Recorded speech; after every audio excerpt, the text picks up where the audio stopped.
And welcome aboard the 200th edition of the John Kincade Show here on 97.5 The Fanatic. As we get started on this Monday from the beautiful Huntingdon Valley Golf Club, which is very, very chic, very, very swank for the Darren Dalton Foundation golf tournament today. This place is beautiful, really, really nice. And the John Kincade Show family has grown by one. Yes, Yesterday, we have a new little girl in the family. Paige has joined the Lynch family and arrived yesterday morning. She was there in time for the kickoff of the early game, so she's like her dad. She was there to be able to see that Falcons Jets game. She had the Falcons in the over in her first official bet. She already went in. She went right in on the sports book. That's right. Like she came right out with a line on it, and she's smarter than her father already. Well, that's not right. Beautiful too.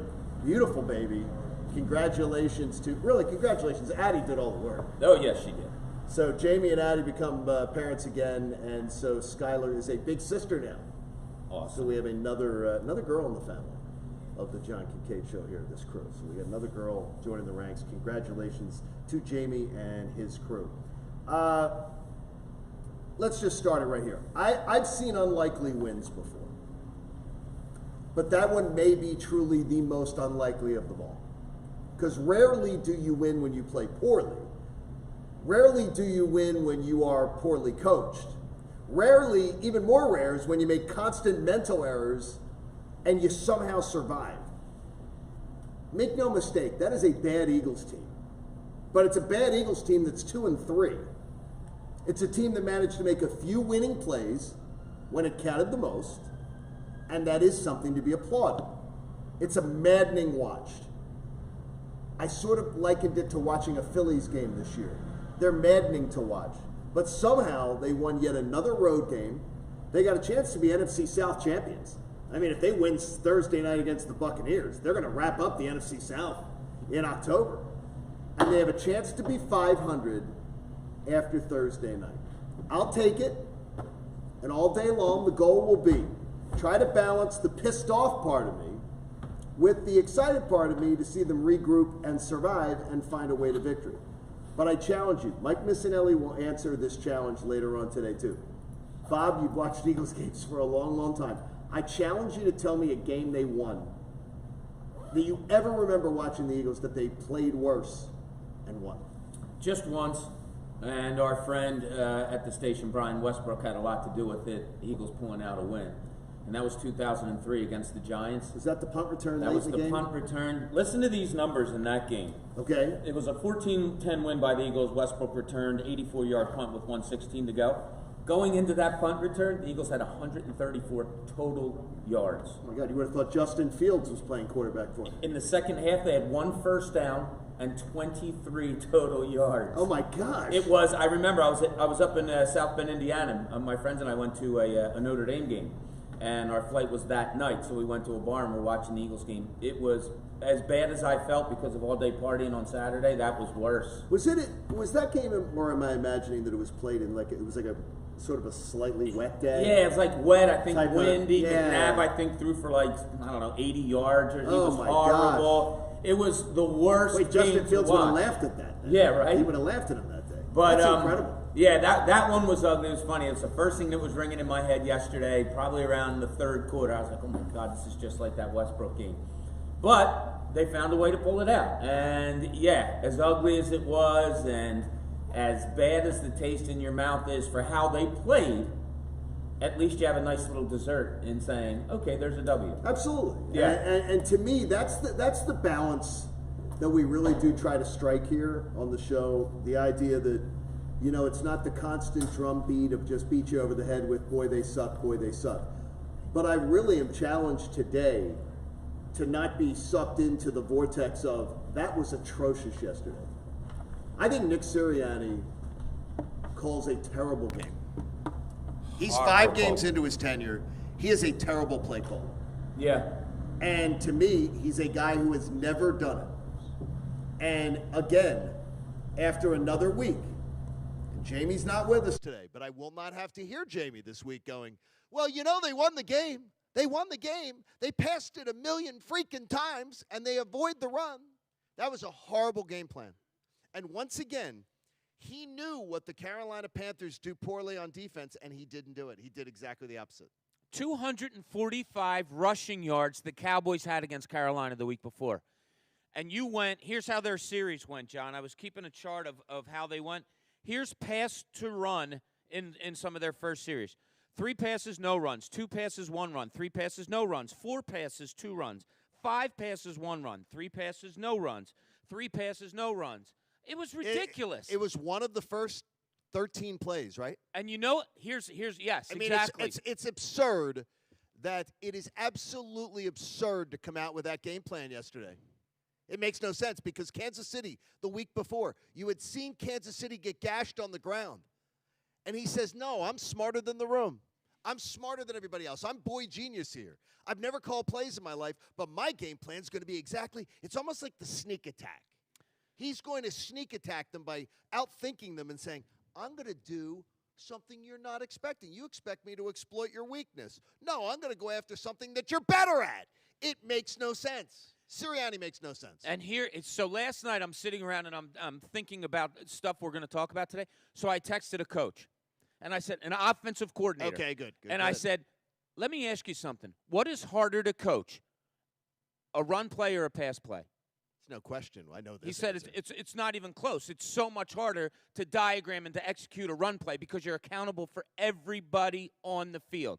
You have to find every person, and you have to come up with a blocking scheme for that. So much easier to pass. And I said, okay, well, let me ask you about the RPO. He goes, high school. He said it'll work a few times. So everything that this guy told me, and we went back and forth last night, he was just basically telling me, we weren't talking about Nick Sirianni in particular, but without saying it, it was just, he's not diagramming anything that isn't high schoolish. And you're not designing good run plays, maybe because it's so much harder to do. Once again, and I'll say it again, I'm going to bang the drum. This guy, I am willing to let him have his growing pains.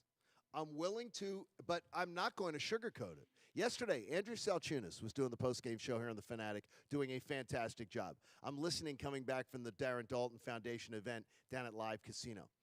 And people were getting mad at him, saying, they won the game. Why are you being critical of Sirianni? He won the game. He won the game. Bull crap. He won that game. They won that game despite one of the worst game plans. That is a horrible game plan yesterday. And they won that game despite constant mental errors. And we'll get into that some of the way. I maybe have a little clue after watching the last 2 minutes of the game why Miles Sanders isn't trusted more. Now, I don't know what they teach you at Penn State. I mean, because Mike Miss seems fairly smart. I mean, I don't know how a peewee leaguer doesn't know. Get your backside down in bounds. What are you doing? Yeah, and you do it multiple times. And he came off the field the one time, John. I think you saw like shrugging when they pulled him. Like he doesn't know what he's doing. And he's shrugging his shoulder. I think what he was saying, I don't know, and I'm not defending Sirianni here. I think he was saying, well, then why the hell are we running sweeps? I'm taking what they get, but you have to go down. Now they put Gainwell in. And he runs left outside. And I was saying to these guys earlier, he almost broke his leg, it looked like, because he was trying to get down inbounds, like he planted and went to fall down, and they tackled him. But again, you're running a sweep. And they're throwing they're running a pitch play. Yeah. In the last 2 minutes when you're trying to get them to run out the clock, and you're risking a Miracle of the Meadowlands type situation on a bad pitch. It's just dumb football. And Nick Sirianni, in his tenure, it's 5 games. I get it. It's dumb football. And yes, they won the game. His team won the game. But that is horrible, a horrible game plan. And I'm just going to say, my main squeeze, bounce back strong. That defense bounced back strong. They did. They played well. The big play guys made big plays, right? Fletcher Cox we actually saw a few times. The rush was there. Name, yes. Yeah, the rush was there throughout the game. I mean, Carolina was depleted on their offensive line. They had some injuries. Some guys missed yesterday's game, but they were there, and I can't fault them for that. The secondary. Here's the thing about secondary. We'll all talk about Slay getting 2 interceptions and Nelson getting 1 also. But I'll tell you what, the D-backs and the safeties, they tackled yesterday. They did. Like one-on-one outs or slants or whatever. There wasn't any missed tackles. There wasn't any yards after reception. Like, these guys tackled well yesterday. There was physicality yesterday. And I was really impressed with that. Avonte Maddox played well again. He's had a decent year. Like he's made some plays, and he made a really nice play on that deep ball. They only let up 2 passes over 15 yards yesterday, the defense. Part of that was Sam. Yeah, exactly. So there was goodness on the defense. Now, I think Carolina's offense stinks, and especially without Christian McCaffrey. But you had to go in there and do something defensively, and they did that. They made plays defensively, and we haven't been able to say that all year yet about this Eagles team. And can we stop here? Now, last week I was taking abuse from some people going, I thought you liked Matt Rule. I said I do like Matt Rule. But they were making that like the Carolina Panthers were the 85 Bears. Oh, that defense is good. Yeah, really? Please. Yeah, they didn't. They hadn't played many many quality opponents. Well, they're being there. exposed. They were exposed, just like Nick Sirianni's getting exposed. Our 6 a.m. hour is brought to you by Bradford White Water Heaters. Bradford White is here for the pro. We got the Sixers and the Nets tonight at 8 on the Fanatic, and our man Pat Egan is back in studio. He could not be with us today because he had to run the operation from back in studio. Pat, your initial download on your Sunday afternoon watching that. Hello. Hi, Pat. Thank you for coming. I don't think they won the game. I think Carolina lost the game. That's interesting. Okay. They look like crap. They look like a bad football team. Jalen Hurts looked pretty terrible. Nick Sirianni looked like me playing Madden when you just have that one play you just keep going to.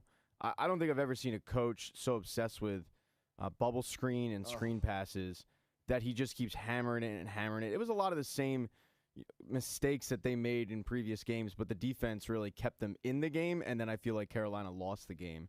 But taking, coming in and popping around here and being happy about the win, it's hard for me to do that because they played so horribly the entire game, and they just kind of eked it out.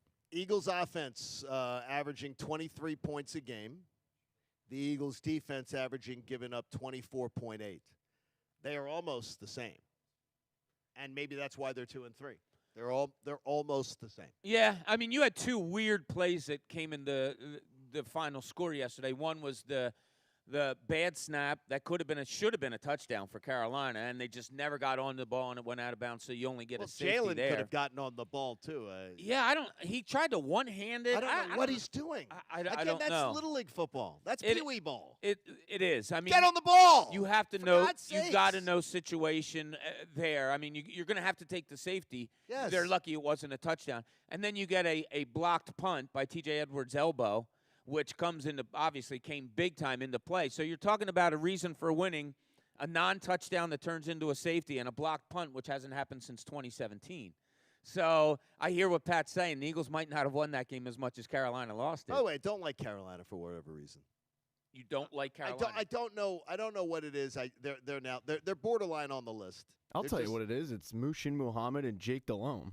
You think? It is. It's that. Yeah, it's the curse of the 2002 team. What was that, like 14-9 or something that night? 17-9. I forget the score of that game. Ricky Manning Jr. just picked off another pass. Oh my gosh! Hey, whatever you're into, you'll find it at Audible. Listen to thrillers, motivation, comedy, and more with podcast bestsellers and originals, all in one app. Sign up and start free at audible.com. So I had a nice night out last night at Live. Yeah, how was that? Good? The Darren Dalton Foundation Celebrity Bartending Event. Mikey Miss was there also bartending. And it was nice. It was fun. I enjoyed being behind a bar again. Yeah. It's fun. Like, I think bartenders have a great job. But bartenders, when it's 3 and 4 deep, you guys are heroes. I mean, I know we mention first responders and teacher and all that stuff. But when it's bartenders are our real heroes. When you're 3 and 4 deep, I mean, it's unbelievable. Just watch, and you see everybody trying to desperately make eye contact with you. And I just said, okay, I'm just going to look at the woman. So if it comes to that, if it's a toss-up, I'm going to look at the woman who's trying to get my attention over the man. Makes sense. So guys, I can't fault you for that at all. You just John, wait. No. Make sure that that's in. It was fun though. It was nice last night. Mickey Morandini was a little overwhelmed.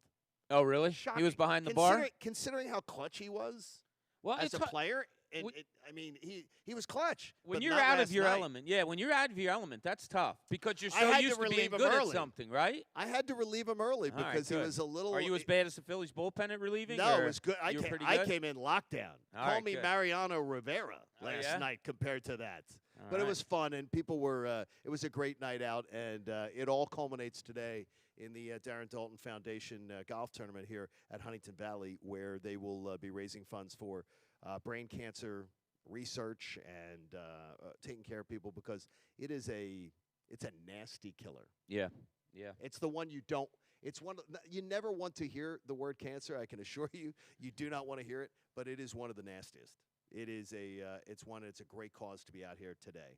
Pat, you were talking about Nick Sirianni and comparisons that were made to him. Yeah, so there was a comparison that was made, and it's pretty apt, with Nick Sirianni when he first got here, and it's kind of stuck with a lot of the fan base, and that's the comparison to Ted Lasso, the Apple show. Oh, yeah. And the show's great. If everyone who watches out there, you know what I'm talking about. But what's forgotten in the show is the fact that he loses a lot, and he doesn't have a damn clue.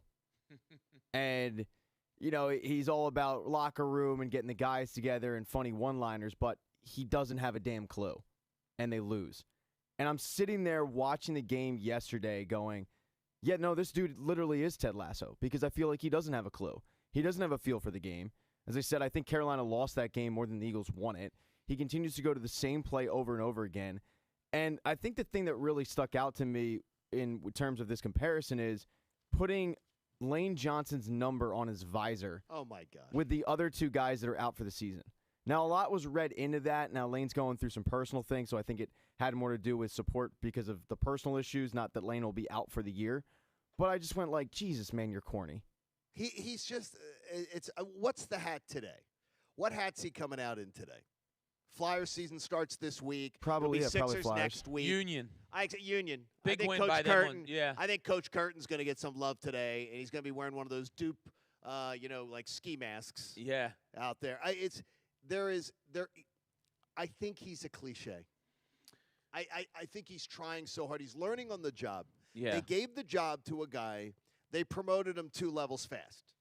And to me, that's the one thing, and I tweeted it out yesterday, and it got quite a reaction. The idea that I expect when you tweet something that you think is going to be potentially controversial, I expect there's going to be some dialogue where people are going to say, oh, you're wrong, you're being an idiot, or whatever, and you're going to get back and forth. I put a tweet out yesterday saying he's learning on the job 2 jobs. He never was a play caller. Right. He never was a head coach. And he's learning both of those jobs at once.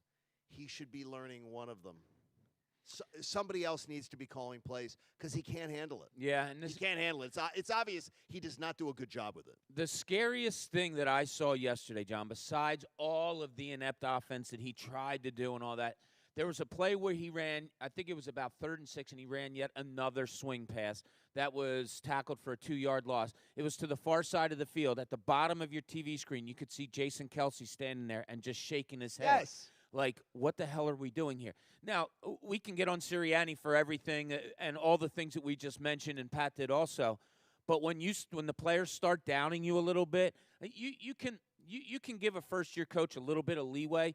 But we saw Jalen Hurts kind of getting frustrated. When I saw Jason Kelce standing in the middle field and just shaking his head like, what are we doing here?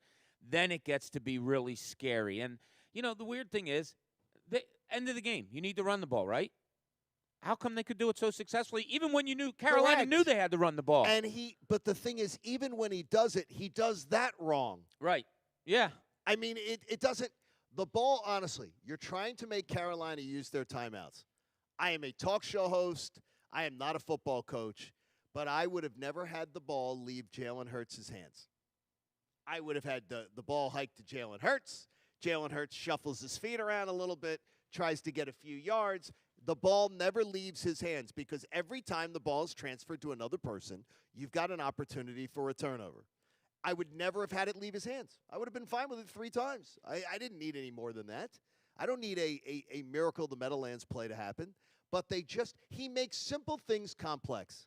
As I said, it would take him 50 words to tell somebody happy birthday. The man meanders around everything.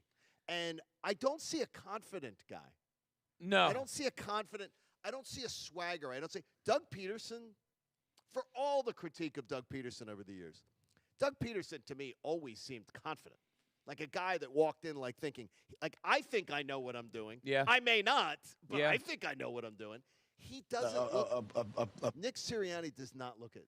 And it is confounding me. It is, and yesterday he tries to run the pick play yet again. And that may have been the most blatant of the 17 that have been called this season on the Eagles. Like Greg never Ward, learns. what the hell are you doing? But that's Pop Warner. I mean, you tell a kid, all right, you got to do this, but what we want you to do is look. It's like setting a pick in basketball. You don't necessarily have to make contact. You just have to deter the defensive player from getting where he wants to be.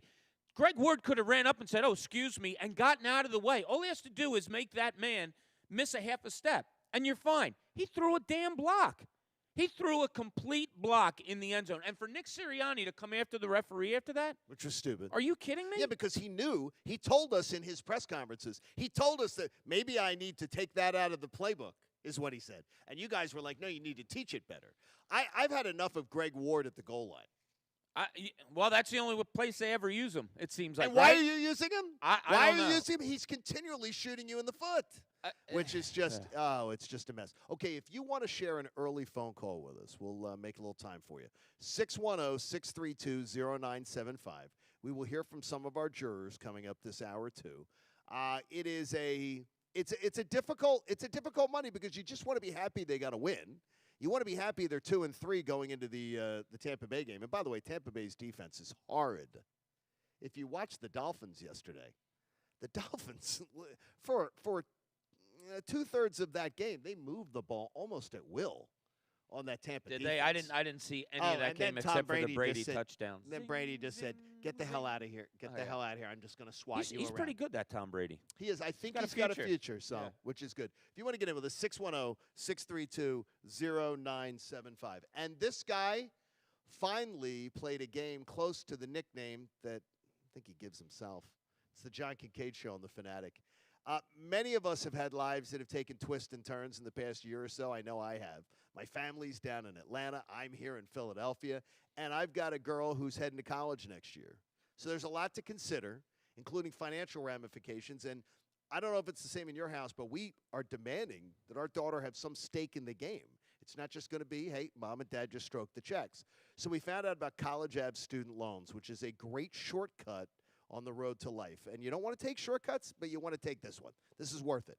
Log in to collegeavenue.com. That is what collegeav.com on the web. Their website's simple, easy to use. Olivia and I could both understand every single thing about this website. And their student loan calculator estimates what her monthly payment will look like when she graduates, depending on what school she would choose after what her parents are contributing and scholarship contributes. It's an easy system, and it will put your mind at ease, but it also leads your kids through the process. So sit down with your high school senior this week at some point and log on to collegeav.com, collegeav.com, because trust me, it's going to help you breathe easier. The John Kincade Show. Uh-oh, looks like I'm in for a bad hair day. On 97.5, The Fanatic, Philadelphia. Go to Danny Green. He fires for three in the corner. It's good. Danny Green knocks it down. His 8th three in the game. Sixers Nets tonight at 8 on your home for 76ers basketball. 97.5 The Fanatic, Philadelphia. We've all had that dream. Tie game, bottom of the ninth. Bases loaded. Well, on FanDuel Sportsbook, you get more than one shot to swing for the fences because FanDuel is letting you place your first bet risk-free. That's right. New users get up to $1,000 back in-site credit if your first bet doesn't win. There's a reason FanDuel Sportsbook is the top-ranked sportsbook app on Apple and Google Play. The app is simple to use. They've got great offers on all different betting markets, unique fun bet types like same-game parlay, and always-on promotions to let you get more action out of every game day. And when you win, FanDuel will pay your winnings in as little as 24 hours. Just download the FanDuel Sportsbook app and sign up with promo code PLAY to get in on the action. That's FanDuel Sportsbook, promo code PLAY. 21 plus and present in New Jersey and Pennsylvania. First online real money wager only for risk-free bet. Refund issued as non-withdrawable site credit that expires in 7 days. Restrictions apply. See sportsbook.fanduel.com for details. Gambling problem? Call 1-800-GAMBLER. You run a business, setbacks change everything. And online, they happen fast. With your Comcast Business Internet, you can stay ahead. And now it comes with Security Edge to make it even more secure. It helps keep your network safe with scans every 10 minutes. And unlike some cybersecurity options, this helps protect every device that's connected. Because when your information, your people, and your company have Security Edge, you can be ready for what's next. Comcast Business, powering possibilities. Fast speeds and advanced security. Now together for $69.99 a month for 12 months with a 3-year agreement from Comcast Business.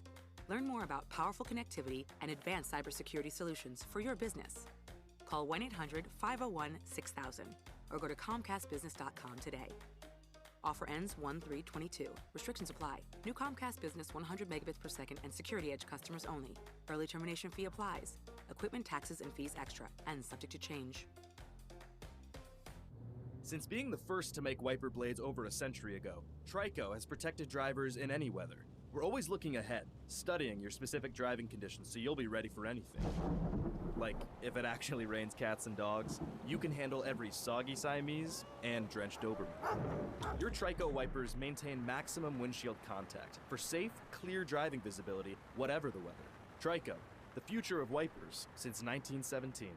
Visit TricoCatsAndDogs.com. Did you know the arrow in Amazon's logo represents A to Z? Maybe the My Computer Career logo should represent unemployed to employed. Ryan was out of work when he started classes in March. In September, he started his IT career, working for Amazon, making more money than he ever thought possible. Here's a prime opportunity. Go to mycomputercareer.edu and take the free career evaluation today. You could start your new life as an IT pro in as little as 4 months. It's not rocket science. It's mycomputercareer.edu. Hello, everybody, and welcome back to Fansville, a college football utopia. Fansville, where the lakes are stocked with ice-cold Dr. Pepper, and the autumn winds rustle with the sweet smell of football glory. And Dr. Pepper. It's a land flowing with onion dip, where even the food pyramid is shaped like a hot dog. Footlong. Where every yard gained is a yard worth celebrating, and every celebration is beyond excessive. With ice-cold Dr. Pepper. Return to glory this season with Fansville by Dr. Pepper. Grab some today. If the Oral-B IO electric toothbrush had a theme song, this would be it. I think you're gonna wanna see this. Oh, you're gonna want to see it, all right. Only IO technology combines Oral-B's dentist-inspired round brush head with gentle micro vibrations for a clean that'll make you say wow. Exactly. Get the wow of a professional clean feel every day with the Oral-B IO. You're gonna see what everybody's talking about. Oral-B. Brush like a pro. At Shell, we know from the time you get up to the time you wrap up, Good night. There's a lot of meetups, eat-ups, and hurry-ups. So come to Shell and get 3 things done at once. Fill up with Shell V Power Nitro Plus to help keep your engine running like new. Save up with the Fuel Rewards program and never pay full price for gas again. And snack up with in-store rewards to save even more at the pump. Make the most of the stop you need to make with Shell. And engines that continuously use Shell V Power Nitro Plus premium gasoline. See full terms and conditions at fuelrewards.com. Temple University is conducting an inpatient MRI and investigational medication study for adults ages 18 to 65 who use cocaine, are willing to quit, and might consider a research study. For more information or to schedule a confidential screening visit, please contact the study team today, 215-707-7915. Temple University's inpatient MRI and investigational medication study for adults 18 to 65 who use cocaine, are willing to quit, and might consider a research study, 215-707-7915. Hey, how would you like to see what your custom landscape lighting will look like before it's installed? Hey, it's Mike Miss here for Farron Electric. Right now, you can get a custom landscape lighting design and a pre-installation preview from Farron Electric, so you know what to expect before the shovel hits the ground. Schedule your complimentary consultation with owner Dan Namaro at FarronElectric.com and ask about their no-hassle lifetime warranty on fixtures, bulbs, and transformers. Visit FARRYN Electric.com. Listen to 97.5 The Fanatic everywhere. On Alexa at 975thefanatic.com, the Fanatic app, and now on Odyssey. Big game tonight. You got Indianapolis at Baltimore, and FanDuel Sportsbook, in partnership with Valley Forge, is about to make it even bigger. They're giving new customers 30-1 odds on either team to win. You can win $150 on just a $5 bet. There's some things I like tonight. It looks like Baltimore's given 7. I like them. I don't like Indianapolis at all. You can look at the first touchdown scoring. I like Lamar Jackson at plus 500. And there's that quarterback for Indianapolis, Carson Wentz. Well, guess what? You can get alternate passing yards, 200 or more yards, for minus 270. Might be something you take a look at. This is just one of the reasons I love betting with FanDuel, the #1 rated sportsbook app in America. It's easy to use, safe and secure, with fast payouts in as little as 24 hours. Sign up today with promo code Bob before Indianapolis takes on Baltimore tonight. You could win $150 on just a $5 bet. Remember, use promo code Bob so they know I sent you. 21 and older and present in Pennsylvania. New users only. $10 first deposit required. Must wager in designated offer market. Max bonus $150. Restrictions apply. See full terms at sportsbook.fanduel.com. If you have a gambling problem, call 1-800-GAMBLER. Now, back to the John Kincade Show. No, your radio's not broken. We sound like this on purpose. On 97.5 The Fanatic, Philadelphia. It's a football Monday on The Fanatic, and it's brought to you by Pierce Phelps Bryant Heating and Air Conditioning Contractors. Visit nopaybryant.com for flexible spending options on your new heating and cooling system. So do you want some good news this morning? Yes, give me good news, John. I need good news. You currently hold the 3rd pick in the draft, the 7th pick in the draft, waiting for the result of the Colts tonight. If the Colts lose, that goes up. Colts get hammered tonight. Okay, well, if they go get hammered tonight, I think Bob might get hammered and the Colts. They have the 7th pick right now, and the Eagles hold the 10th pick in the draft. So 3, 7, and 10. Right now, you would have 3, 7, and 10. So Nick Sirianni manages to also screw up the draft positioning a little bit yesterday, too. So Connor Thomas is out here with us. I learned something at the break a little bit, though, and I finally have come to the conclusion. Connor is Al Bundy. Connor is Al Bundy. Connor knows talking about his 9-year-old? every play he made in any athletic endeavor. Connor can describe it like Al Michaels at the freaking Super Bowl. He knows. He was describing to you a 9-year-old Pop Warner game. But in fairness, he was putting himself down. Oh, no, yeah. But so he said it was towards the end of the half. He was the best player on that team, though. Yeah, he said it was towards the end of the half. He caught a pass, and he was going to try to score a touchdown before the clock, the last play of the half. Yeah, because you're doing that. You're trying to go twofer. Yeah. They were getting the ball to start the second half. And he got to the line, and he dove for it, reached the ball out and everything, but then he realized he was at the 10-yard line. What an idiot. Yeah, so. He's Al Bundy. Yeah, he is. Connor, you're Al. He's pretty good. Listen, all the greats have the great recall of the plays that they were in. So it's just the memory. You're lucky Egan's not here because he would just be burying you. He would be burying you. Pat, you have any on the athletic exploits? You know what? Let him live his life. Pat's still winning championships on the ice Pat, right when now. have you Pat's the champion of the group. He's I am the champion when I don't show up and my teammates go out there and actually, win. That's how it works. Gotta love it. Hey, you may not always need a new water heater, but when you do, choose our friends at Bradford White. Bradford White is here for the pro. Big Play Slay, as he calls himself, finally has the kind of game I think that Eagles fans have wanted to see for a long time yesterday. Takeaway's huge, absolutely awesome. It appeared contagious yesterday. I've been wanting to see him make an impact and live up to his self-proclaimed nickname, but that was a Pro Bowl level performance yesterday. And he was asked if it was the best game he's ever played as an Eagle, and he goes, "No, I played lots of great games." I think that was the exact answer he gave. I have to go back because I had it on when I got home. I had DVR'd it, and I had it on, and I'm doing other things. I believe his answer was, "Oh, no, I've had lots of great games." And I'm like, okay, I slept through those, I guess. That was a great game yesterday. That is a capital G, great game. I haven't seen those. Yeah, his point, I think, being, oh, yeah, you casual fans will say I played great because I had 2 interceptions, when in actuality, I do that a lot. You don't hear my name a lot because I'm covering the other guy. And it's the case that Jamie makes. I would look, yesterday he made big plays. He said he was on DJ Moore all day long except for one play where he went in motion and went to the other side. If that's the case, great. Good for you. DJ Moore was a non-factor yesterday. Absolute non-factor. Longest catch, 14 yards, and Slay coming up with the 2 picks. Yeah, you have to love that. I understand what he's saying, and we'd have to watch the All-22 all the time to see that they're not throwing at him or if he's, locking a guy down or whatever it may be.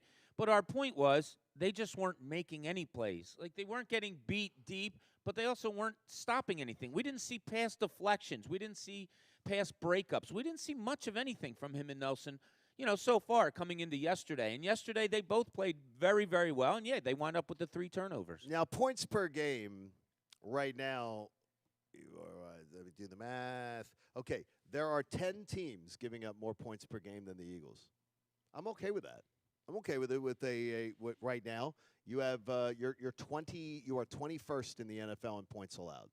I want better than that. We had said we wanted mid-teens. Yeah, that is what we were hoping for. Could you see improvement? But honestly, they're about right where they were last year. They're learning a new system.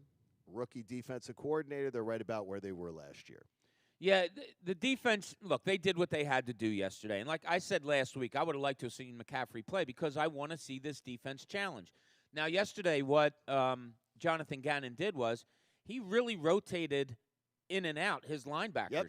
And he was taking a good, hard look at different guys. And, I thought that was good. I was happy with that. I'm glad that you're at least looking and not staying the same and doing the stuff that you've been doing that hasn't gotten you anywhere, especially in the 2 previous games.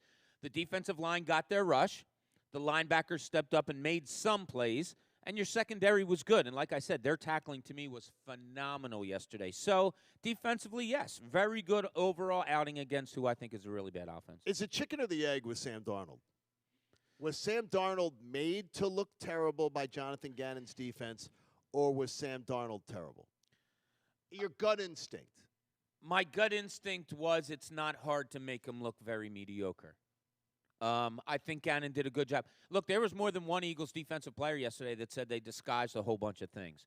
And the way they brought it up, you could tell that there was something a little bit different going on. So Jonathan Gannon had a very good game yesterday.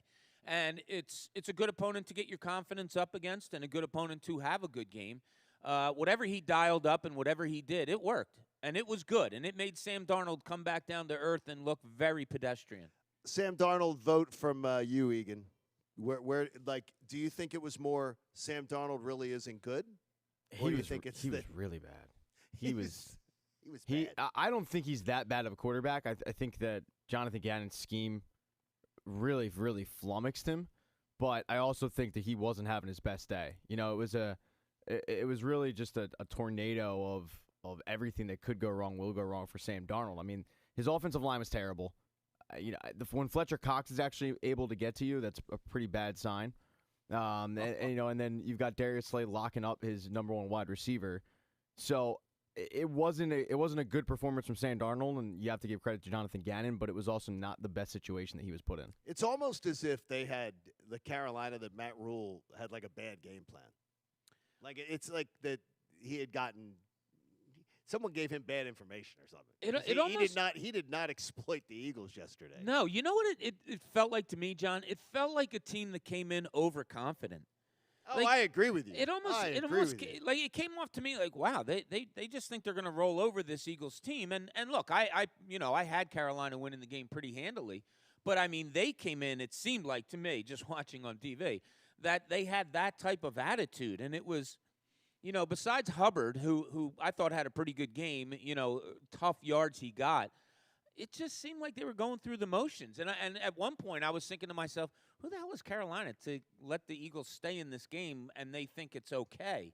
It was 15-3 at one point. And you thought, they might get crunched here. But I didn't feel that way at all. I always felt like as bad as the Eagles' offense was, okay, but Carolina certainly isn't stepping on their necks here. You want to get in with us, you can at 610-632-0975. It was, again, Chunas yesterday doing the postgame show because Jamie was with baby Paige. If you missed it earlier on in the show, Jamie became a dad again yesterday morning, so baby Paige has arrived. So Chunas is doing the show by himself, and at one point I sent him a text, and I was like, do people want you to hold off your criticism? If Nick Sirianni won the game, he had numerous callers that were along the line of, well, they won the game. You're supposed to be celebrating. Yeah. I don't know how you celebrate that. I honestly, you're glad to win. Yeah. But I don't know what you're celebrating. Yes, yesterday Jalen Hurts was the kid who got D's and a few F's on tests all semester, and then he aced the final. And you say, okay, he learned something towards the end of the game and he came through. But the teacher doesn't just go, you know what, well, we're going to give him an A. You have a bunch of F's and D's on your score sheet, too. Yes, at the end, you made some plays. But I don't think that was brilliance. I don't think it was brilliance. I'll even go this far. And I hesitate in doing it, but I'm being honest. Okay. When they lose games, we criticize and we try. This is what this season is, and we also try to find the good in losses. Sure. So it's okay to find the bad in wins. There's nothing wrong with it. You're right. Happy they won. Good win. It's always better. Everybody's in a better mood. I will say this statement though: they won yesterday in spite of Nick Sirianni. I mean, they really did. They won in spite of him. I want to hear what some of our jurors have to say. And our jury from the John Kincade Show, very active, very vocal, and let's get to it, some of it. It's the John Kincade Show's inaugural Birds Jury of 12. Now, let's head to the courtroom. Hello. We will start it off with, I think, the person that we always started off with. And I actually met her on Saturday, Alyssa, who is Bob's juror. Hey, guys. Alyssa, juror number 2. After the game, Jalen said a win is a win, and I could not disagree more because this didn't feel like a win. Let's not all reach for our proverbial rose-colored glasses or green-colored glasses or whatever. This was not a pretty Birds win. I know I'm going to start to sound like a broken record, but this football team is completely undisciplined. Sirianni's offensive game plan, if he even has one at this point, needs fixing big time. The defense kept them in the game today. Still not impressed with the way they won this one.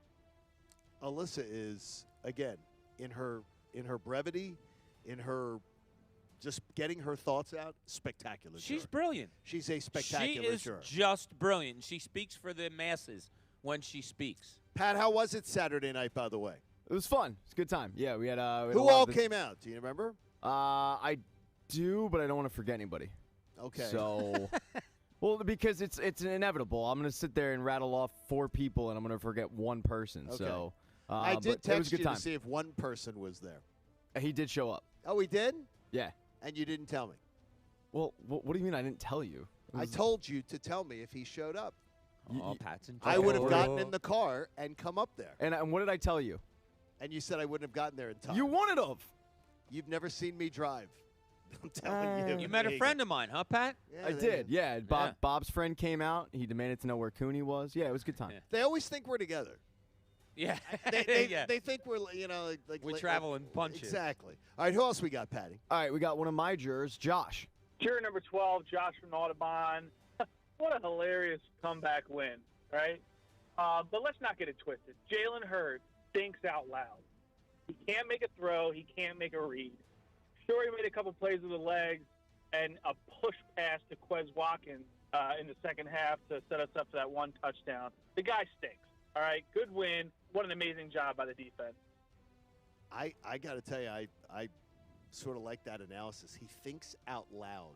He telegraphs everything. He does. He might as well just put guys, here's what I'm doing. Guys, there's no mystery to his game at all. And he never looks off a receiver. He doesn't, and when you have a coach that's calling the same plays over and over and over again, where the defense can just keep creeping up towards the line of scrimmage because you're throwing nothing over 5 yards, it makes it really difficult for him. One time early in the game, he scrambled, and he found, I believe it was Devontae Smith, and the announcers even said that was a point of interest this week, that Nick Sirianni wanted him to keep his head up when he scrambled, and I thought, oh, good. We're going to see some of that. We saw it once. Saw it once. Yeah, he does. He telegraphs big time, Everything John. does. You're right.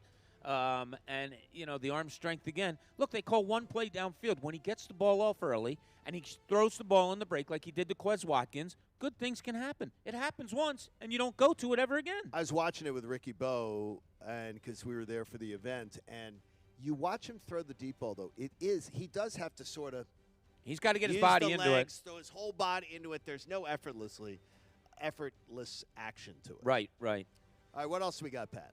All right, we'll go to one of your jurors, John. We will go to Chris Miller. This is Chris, juror number 5. A win is a win. They needed one badly, especially with Tampa coming into town. As y'all know, I'm more negative and pessimistic about this team. The defense looked very good, but Darnold, as a QB, helped out a lot. He's awful. Made them look better than what they really are. But they made plays. Special teams came up huge to turn the game around. I was not impressed with Hurts overall at all. He missed too many throws, made bad decisions, and when he plays copying defenses, you see all the flaws on full display. But he made plays when he had to win the game. But the Eagles truly got lucky. I really enjoy that each of our jurors had a totally different message. Yeah, they And absolutely did. I don't know yeah. if you guys if you shuffled them up, Coach and Pat, but that was excellent work. That's exactly what, that's like A+, gold star. That's the kind of stuff I was contemplating with this juror. Yeah. Well, we're not just sitting back here, doing bubble screens, all right? We're Yeah, actually working. exactly.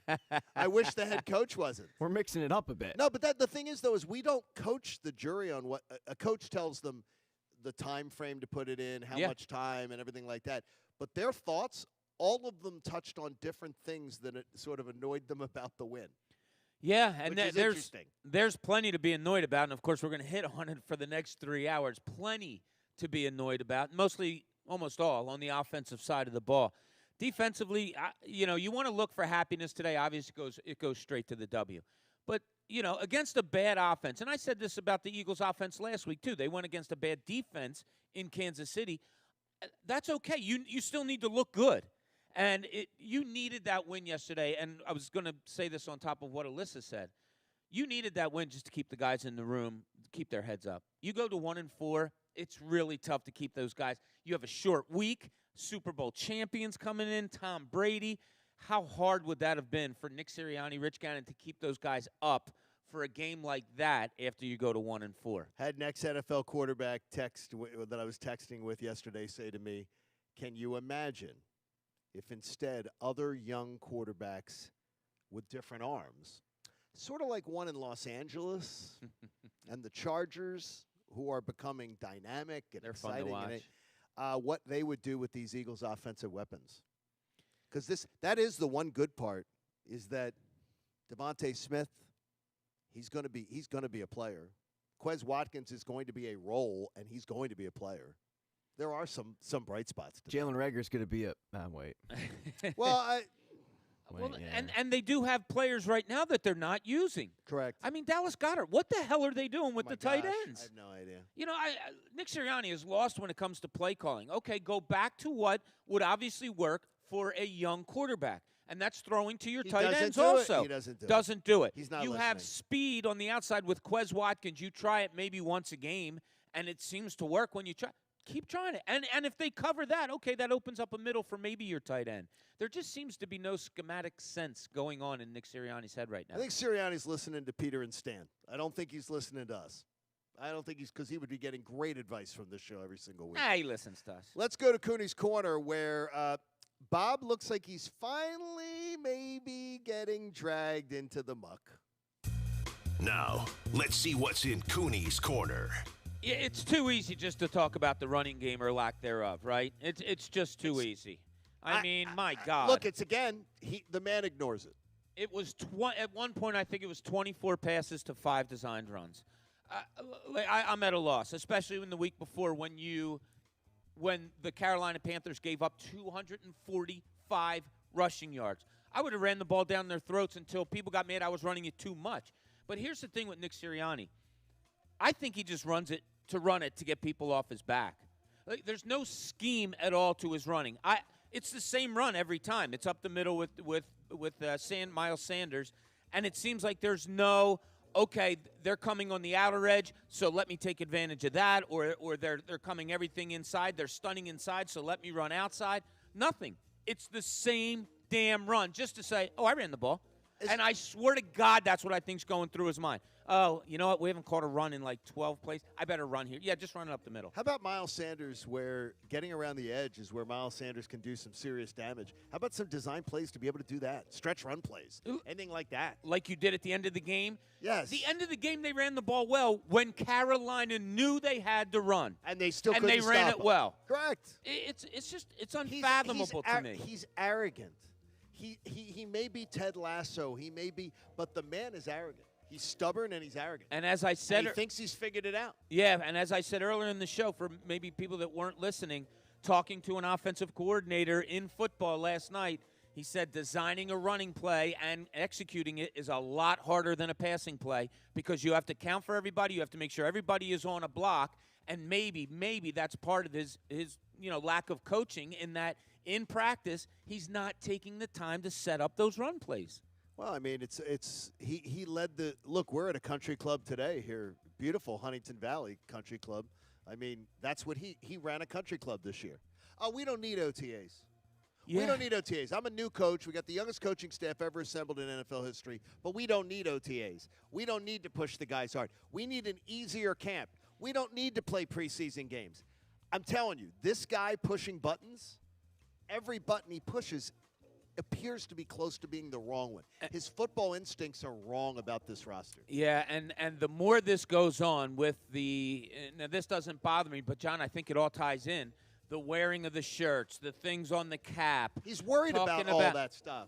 And how do you get a guy to like you? How do you get a player to like you most? You give him off of practice. Yes. And when he did that all throughout the preseason, when he didn't, the OTAs, when he's talking about taking it easy on the guys, okay, but like sometimes there has to be a hard hand on that. Look, we've been doing this wrong over and over and over again. We're going to get it right. I swear to God, I do this often, tell you about my high school. If we ran a play that we didn't, he would take 2 hours to make sure we ran one play exactly right from man 1 to man 5. That's what you do. That's how you get better. These wide receivers, and let's not forget Nick Sirianni was a wide receiver at Mount Union College. Oh, yes. I almost cursed. I was going to say the record crap that books they're doing out there is unbelievable to me. Yeah. It's crazy. I don't understand it. Again, there's only one conclusion to be drawn after 5 weeks, is that he's underwater. It doesn't mean he can't be successful. It doesn't mean that he won't figure it out. I'm not saying he's a buffoon, but one thing he is arrogant. He's complete. His game plans show he has complete arrogance. He knows coaches what, arrogantly. He yes. knows what best practices are in the NFL and how the best teams do it and are successful, and he refuses to follow even closely. Again, another one of these lopsided pass run days. He doesn't care. Yeah, he doesn't care. I couldn't believe their lack of running game yesterday. It was ignorant. It was ignorant. It was arrogant. It was whatever you want to call it. Specifically after Carolina, how do you think that Carolina defense felt when the Eagles weren't running the ball? They had to be happy as hell. It's ridiculous. I am trying to track down Bones. The caddy from golf? No, not Phil Mickelson's Bones. No? The TV show? There is a Bones, and it's not David Boreanaz, his partner. No, this is Bones. He roams the building here and the grounds of this golf course. And Bones knows this course better than anyone who's ever on it. I've gotten a hot tip. We need to find Bones to get some pointers before the golf event today. Tell him to get in our car. Where is Bones? Bones, I need to find you. I need to meet you. I've gotten tipped off. You got to talk to Bones. So we have a big day ahead, plenty to come. How about that Eagles defense? A little bragging on Jonathan Gannon because he's taken bullets the last 2 weeks. We'll get to it next. It's the John Kincade Show here on The Fanatic. You know, pro football and college football are both ways that you can be profitable. I came out of the weekend $7 ahead. Yes. Hey, if it's a winning week, it's a winning week. Don't at me. Come on now. I'm winning on the Parks Casino Sportsbook app, and there's so many different ways that you can bet. And how did I lose? I lost. I would have won more if the Tampa Bay Rays hadn't been beaten last night in a walk-off by the Red Sox.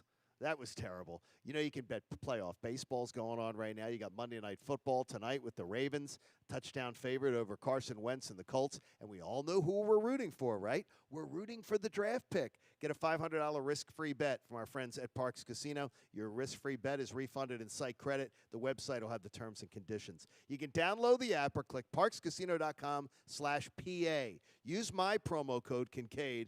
You got to be 21 and in the state of Pennsylvania. If you have a gambling problem, please call 1-800-GAMBLER. The John Kincade Show. God, I am so sick of this crap. Is this the show? On 97.5, The Fanatic, Philadelphia. Football Monday on The Fanatic is brought to you by Pierce Phelps Bryant Heating and Cooling Contractors. Visit nopaybryant.com for flexible spending options on a new heating and cooling system. The powerful new iPhone 13 Pro is here with the most advanced camera in an iPhone, and T-Mobile is the place to get it. This new cinematic mode turned my travel videos into a filmmaking masterpiece. Get the most out of your new iPhone on America's largest, fastest 5G network. And posting. Whoa, that was fast. And now, you can get iPhone 13 Pro on us with eligible trade-in and plan and upgrade forever. So I can always have a new iPhone? Yep, forever. Lock in the trade-in value of your new iPhone up to $800 every 2 years for your next upgrade. Get iPhone 13 Pro on us right now and upgrade forever. Only at T-Mobile. With Max Plan and on us now via 30 monthly bill credits. For well-qualified buyers plus tax, contact us before canceling service to continue credits on current device or credits stopping balance on a required finance agreement is due. Fastest based on average overall 5G speeds according to OpenSignal Awards and USA 5G User Experience Report, July 2021. See T-Mobile.com. Hear that? That's the sound of a family of 4, all working away on their devices. See, with Xfinity Internet, they now get Wi-Fi speed faster than a gig to handle all the homework, work, and streaming they throw at it. So no more arguments over who's hogging the Wi-Fi. Shh. Oh, my bad. Xfinity delivers faster Wi-Fi speed to handle a house full of devices. Can your internet do that? Learn more about Wi-Fi speed faster than a gig and other fast speed options. Get started with Xfinity Internet now for only $29.99 a month with a special 2-year rate guarantee and 1-year agreement. Go to Xfinity.com, call 1-800-XFINITY, or visit a store today. Requires paperless billing and autopay. Ends 10/11/21. Restrictions apply. New Performance Pro 200 megabits per second internet customers only. Equipment, taxes, and fees extra and subject to change. After term, regular rates apply. Gig Wi-Fi requires gig internet and X-Fi gateway. Actual speeds vary. Calling all auto techs, detailers, painters, body shop, lot attendants, other auto specialists, and just awesome people everywhere. Carvana, the company that invented the new way to buy a car, is having a hiring event at our auto inspection center in Delanco. Grow on the go with one of the fastest growing companies in America. We have open roles for all levels of experience, even no experience. Openings include automotive techs, auto body and paint professionals, detailers, and inventory associates. With competitive pay, on-the-job training, company-paid certifications, and a signing bonus for qualified roles. Get a great job on day 1 with the opportunity for a Carvana career. You'll also get health insurance. Carvana pays 100% of the premium for its employees, and extra pay, and 4-day work weeks for second shift. Grow your career with stability. Come to Carvana's hiring event. You know, the one that's at our inspection center in Delanco, 8 a.m. to 8 p.m., October 27th and 28th. Located at 600 Creek Road. Sign up at CarvanaJobsNJ.com. Carvana is an equal opportunity employer. With 24/7 customer service and guaranteed repairs, your Progressive policy works the way it's supposed to. Unlike this stressful meditation guide. Take a deep breath. Focus on all the things you have to do. Did someone make the vet appointment yet? You don't know? That feels like something you should know. Switch to Progressive today. You are a mess. Progressive Casualty Insurance Company and affiliates. Repairs through Progressive Network. Jobs guaranteed for as long as you own or lease your car. With Early Paycheck, you can get your direct deposit up to 2 days earlier. That's another reason banking with Capital One is the easiest decision ever. Even easier than deciding to open the biggest birthday gift first. Happy birthday to you. Which one are you going to open first? The pony. Yep, even easier than that. Plus, with no fees or minimums on checking and savings accounts, is banking with Capital One even a decision? That's banking reimagined. What's in your wallet? See CapitalOne.com/bank for details. No fees or minimums on new consumer accounts. Capital One and A member FDIC. With the help of Cheerios Oat Crunch Almond, I get everyone's morning started with a smile. It has a delicious and hearty combination of the Cheerios you love, whole grain oats, and sliced almonds for an extra crunchy crunch. That's how I set the rhythm for a great day. Look for Cheerios Oat Crunch Almond in your local grocery store. Nobody protects you from mayhem like Allstate. On that heavy shelf you hung yesterday. Turns out you didn't use enough anchors. Wait, you didn't use any anchors? Now you've got an open floor plan. Trendy. And if you have the wrong home insurance, you could need a wall of money to fix this. So get home insurance with Allstate and be better protected from mayhem, like me. Based on coverage and limits selected. Subject to terms, conditions, and availability. Allstate Vehicle and Property Insurance Company and affiliates, Northbrook, Illinois. After 9 seasons in the NFL, take it from me, your team is like family. Make sure your home caregiver is from my team, because when it comes to home care, you want your loved ones cared for like family. Contact my team at Affordable Home Care today. First Trust Bank, the official bank of the Philadelphia Eagles. How was your weekend? Well, if you hopped on BetMGM, it was probably pretty good because they have amazing odds boosts. They have great deals like this one, okay? So if you didn't take advantage of this weekend's slate of games, listen up closely. You need to register with BetMGM today, okay? You need to enter the bonus code PATEGAN200.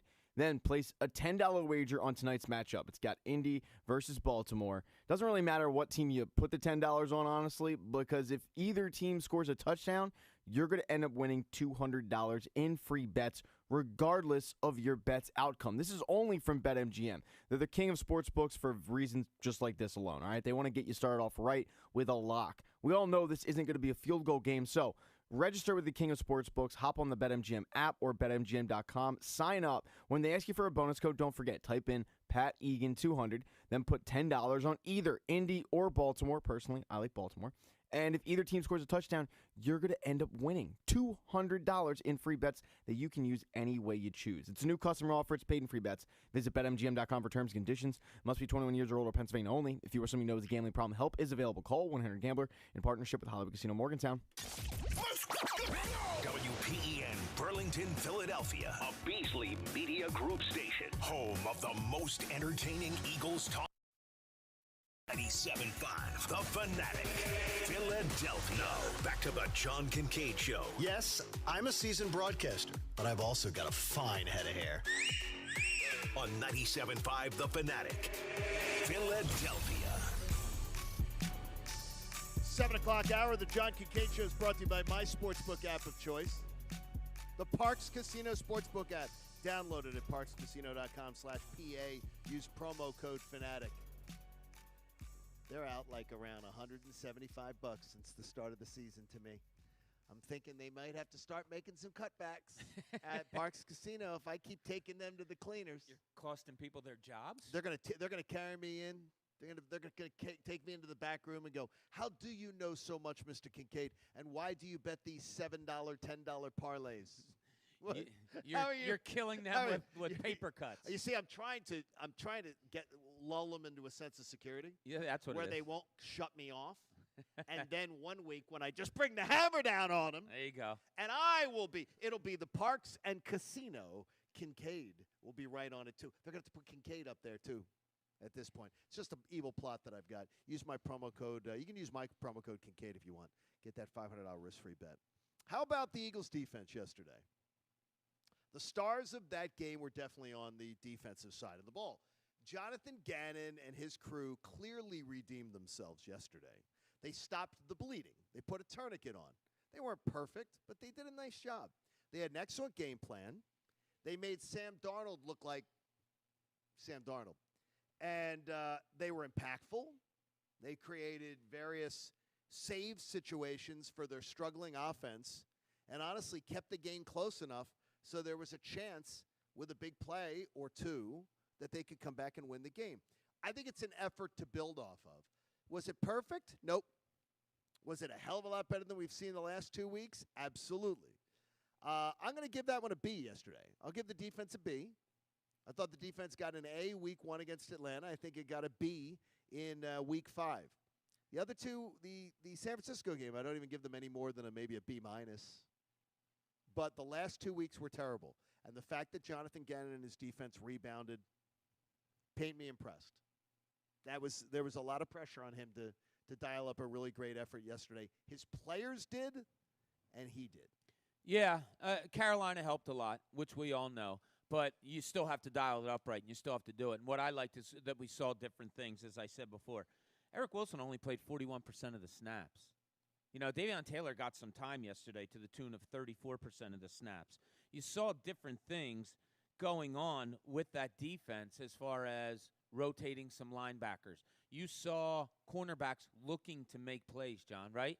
I mean, they weren't sitting back. They weren't allowing catches to happen and then making tackles. They were stepping into throwing lanes and getting things done that way. So, yeah, the defense was good yesterday. It was very good, and it's something to build on. It's much like what the Eagles did offensively against Kansas City last week. I thought they could build on that. Play calling I thought was neat. Their design was cool. And then this week they come out and do that. So here's the hope. Next week the defense builds on this, Granted, you're going against Tom Brady and Antonio Brown and Mike Williams, all those, that great team. You hope that they don't take a huge step back, even though it's there for happening. I love it when a team gets confidence. Exactly. And they have to get some confidence. They have to garner some confidence after that effort. And I do say effort, because they were relentless. They didn't get bogged down when things were not going well, and the offense continually kept putting them out there. They didn't get the hang dog face, and hung shoulders down and bad body language. They didn't look like Aaron Nola coming out after the fourth inning. They were very much. They absolutely still had what? That was it's the analogy that came We're to my at head. a Phillies outing. It came to my mind. Curb it for today, John. It came to my mind that it would do that. Hey, it's the Darren Dalton event. Yeah. What would Darren Dalton have had to say? Yeah, Either in the good dugout point. or behind closed doors to Aaron Nola. Yeah, there would have been some choice There would have words, been no doubt about different. it. Yeah, it's a little different. I thought of you a lot yesterday watching that Eagles Thank you, defense Bob. going I on, thought John. of you too. Because, when Jonathan Gannon does something just, halfway decent, I know that it turns you on. I sent him heart emojis. So a name that we kept hearing yesterday, and he played well, Jannard Avery. Yes.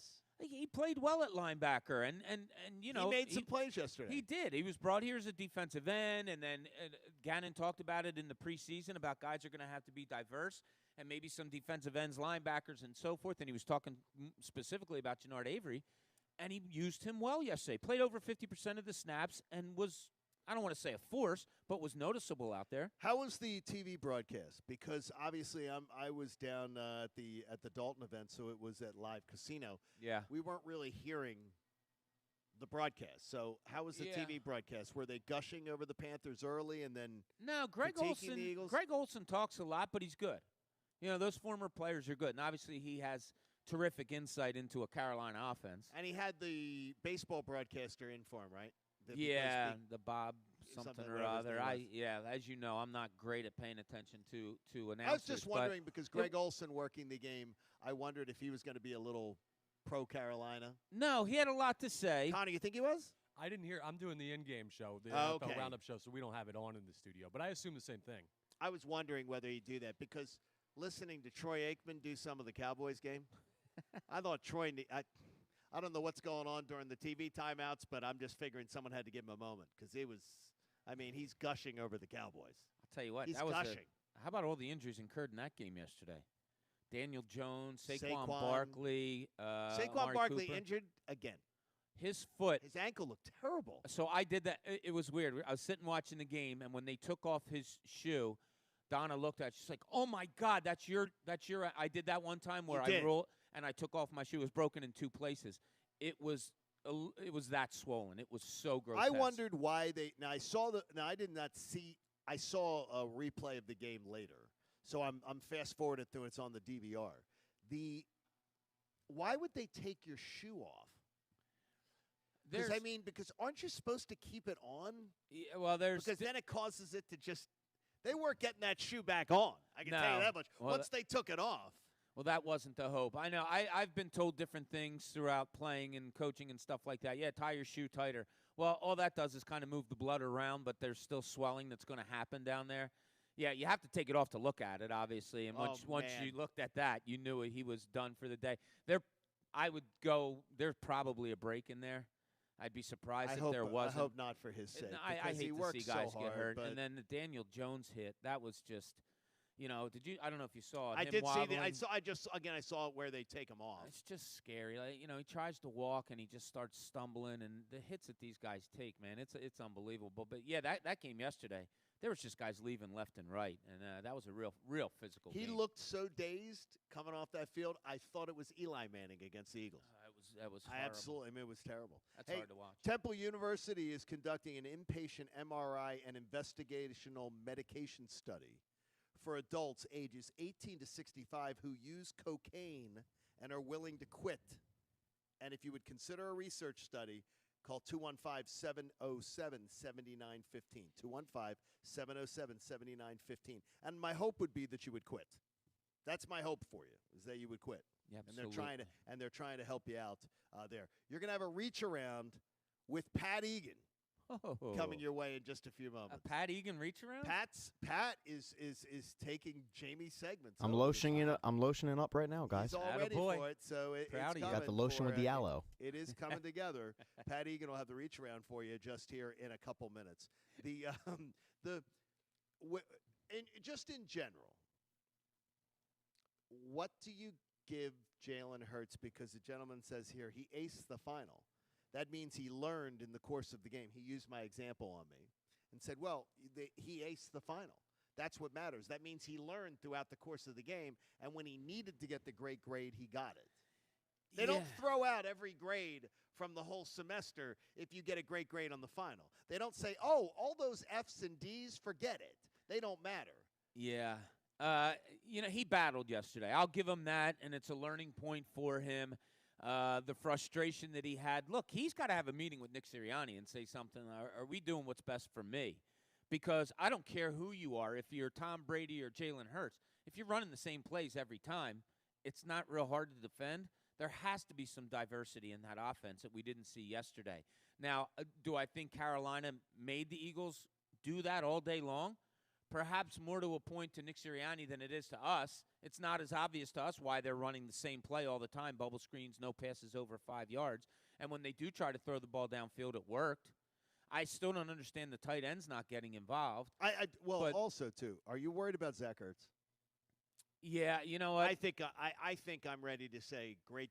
I loved your career. Love you, Zach. It's over. Yeah, when he had a couple drops yesterday, and it is. It is, and it's looking that way. You know, the design of are they putting Zach Ertz in the best place, or can he not get to the best place? I guess if you have a needle, I'm kind of leaning towards the second part of that. But what is Jalen Hurts? You're trying to find out. Now, yesterday, I think everybody's needle moved more towards he's not the quarterback of the future. It would have to have. But there's nothing about yesterday's game, and I don't care. I mean, I do care about what happened at the end, the result.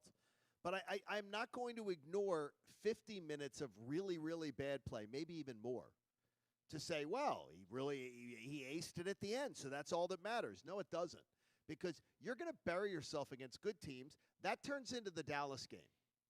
If it's other weeks, that turns into the Dallas game. Yeah. When you're not playing Carolina, and people got misled on how good the Carolina Panthers were, and it goes back and catches you. Yeah, there was a play yesterday. It was the Eagles' third series, and he had a completion to Devontae Smith in the middle of the field that if it didn't showcase lack of arm strength, I don't know what would, where he threw across his body a little bit, but the ball had absolutely no zip on it, and Devontae Smith just had to wait for it. And I wrote it down in my notes, like arm strength, question mark. It's the big key here.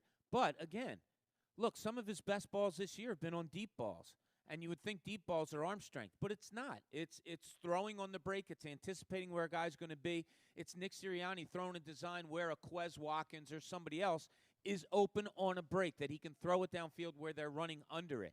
So that's how you hide the arm strength, and Sirianni isn't doing a good job of that either. He really does. It's almost like it was weird because one of the Phillies, I'm not going to throw him under the bus, was watching and saying, he almost looks like he's going to fall down throwing the deep ball.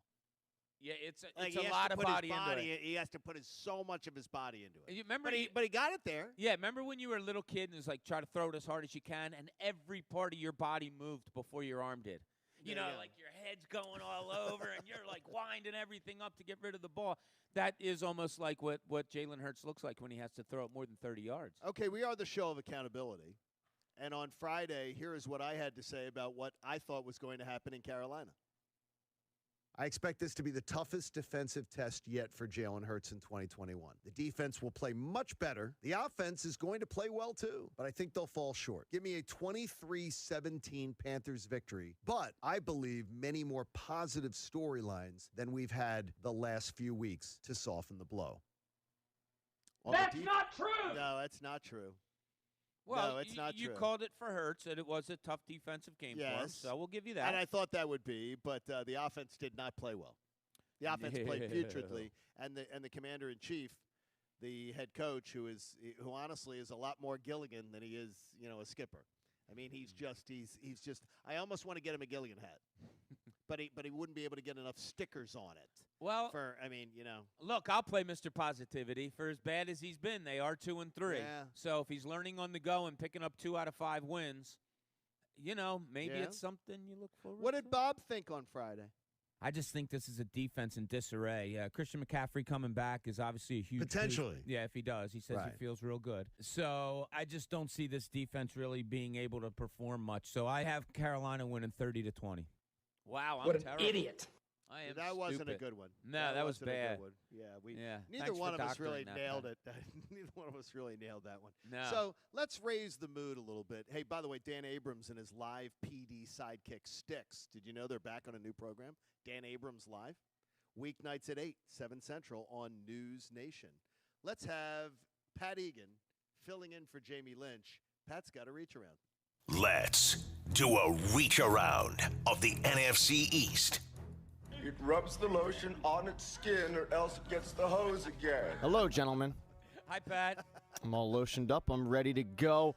This will Lower be the basket with some great info. Yeah, this will be easy because 2 of the teams actually played each other. New York and Dallas. We're already off to a good start. But we will start off with Washington. The Washington football team lost 33-22 to the New Orleans Saints. Oof.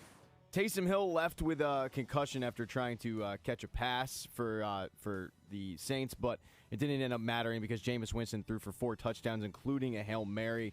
It was pretty much complete domination from the Saints side. Curtis Samuel left with a groin injury for Washington, but their defense once again got absolutely shredded in this one. 30-plus points a game, Pat, they're giving up. Through 5 weeks, nobody would have called that. No, nobody would have guessed it. I mean, they've invested a lot into that defense, and they just can't figure it out. And you thought this might be a game where they could take it. Jameis Winston isn't exactly a world beater. He's not bad, but he's not exactly Tom Brady out there. And no, they lost 33-22. They got absolutely destroyed. But I don't think a lot of people are worried about the Washington football team. The big game in the division was Dallas versus the Giants. And it was another game where it was just complete domination. I mean, the Giants got hammered. They lost 44-20. Dak Prescott threw for 300 yards, 3 touchdowns. It was a year to the day after the injury. The one good thing about missing the game, if you did, was I'm sure that the broadcast just nonstop talked about that fact. Oh, yes. Because on Sunday Night Football. It was sort of like, did you know Tom Brady played in New England last Sunday? Yeah. Yeah. Amazing. That was their storyline. Yeah, they take that one storyline and they really just drag it into the ground. But look, Dak had a great game. I mean, the offense for the Dallas Cowboys dominated, and all their weapons were utilized. Amari Cooper and CeeDee Lamb both had touchdowns, as well as Zeke Elliott, who rushed for over 100 yards. And it wasn't like the Giants were out there 100% healthy, and they entered the game a little banged up. They left the game even worse. Daniel Jones left with a concussion, trying to rush on the 1-yard line, as you guys were talking about. That was pretty bad. Saquon's ankle injury was even worse. You got to figure he's going to miss a lot of time. And then their big offseason acquisition, Kenny Golladay, left with a knee injury. So they left really banged up. On the bright spot for the Giants was rookie Kadarius Toney. He had a breakout game. He had 10 catches, 189 yards, was really putting it to the Dallas Cowboys secondary until he punched a Cowboy and was ejected. So there was that. Well, he got the guy right in the face, right, Pat? I mean, it's not like he probably landed a good punch right to the face, right? No, John, you would think that. You would think that. Yeah, because if you're going to punch somebody, you're going to punch him in the face, right? Well, that would be ideal. And look, I'm only somebody who watches a lot of MMA. Usually you do try to aim for the face. Kadarius Toney went with the bold strategy of punching somebody in the helmet.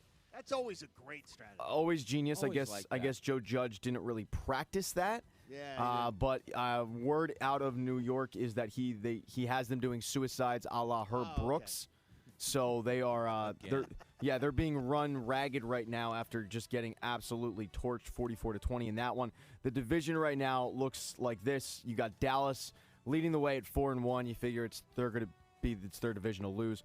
Washington and Philly are tied with 2 games apiece. They have a 2-3 record. The Giants are dragging behind at 1-4, but don't worry, Joe Judge will get these guys ready to go, and probably back on track. Good work, Pat. Pains me to say it, but Dallas is pretty good. They are really good, and Dak looks like an MVP. They ran the ball with Pollard and Ezekiel Elliott yesterday, 35 Zeke go times down for at the end? 185 yards. They He took him went down. out. He went Was down it a on lower the back? sideline and he hit like the first down marker His on hip his or back. something? Do you think it's all? He was? came right back Oh, okay, and good. scored He's on good that then. drive. He scored a touchdown on that drive. How did they know that that what you know? Did you? I don't know if you saw the exchange. How they had to take Daniel Jones out of the game. Because when they bring him over the sideline, they put you through the questions, and they asked him. They said, "What are you?" He goes, "I'm a winning quarterback."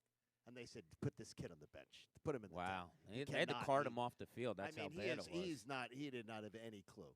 No. He had no clue where he was. Hate to see that. It's not because it's brain scary. injury scares me. It does. It scares the hell out of me. And you saw one of the Dallas defensive backs as he was stumbling go over to try to help him because we've seen it. There's I've seen it. compassion for that. Absolutely, it's a scary, scary thing when somebody gets hit that hard and they're stumbling around like that. But besides that, Dallas, that offense is potent. Yes. And they have playmakers on defense. That's the thing yesterday I was also noticing going around the dial, watching different games. There's so many teams that have so many playmakers, and you're still trying to find them for the Philadelphia Eagles. That's why it would be better. Now, we talked about it earlier.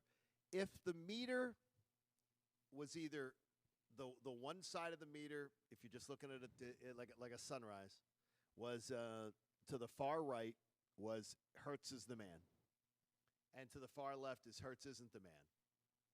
My meter is slightly below middle.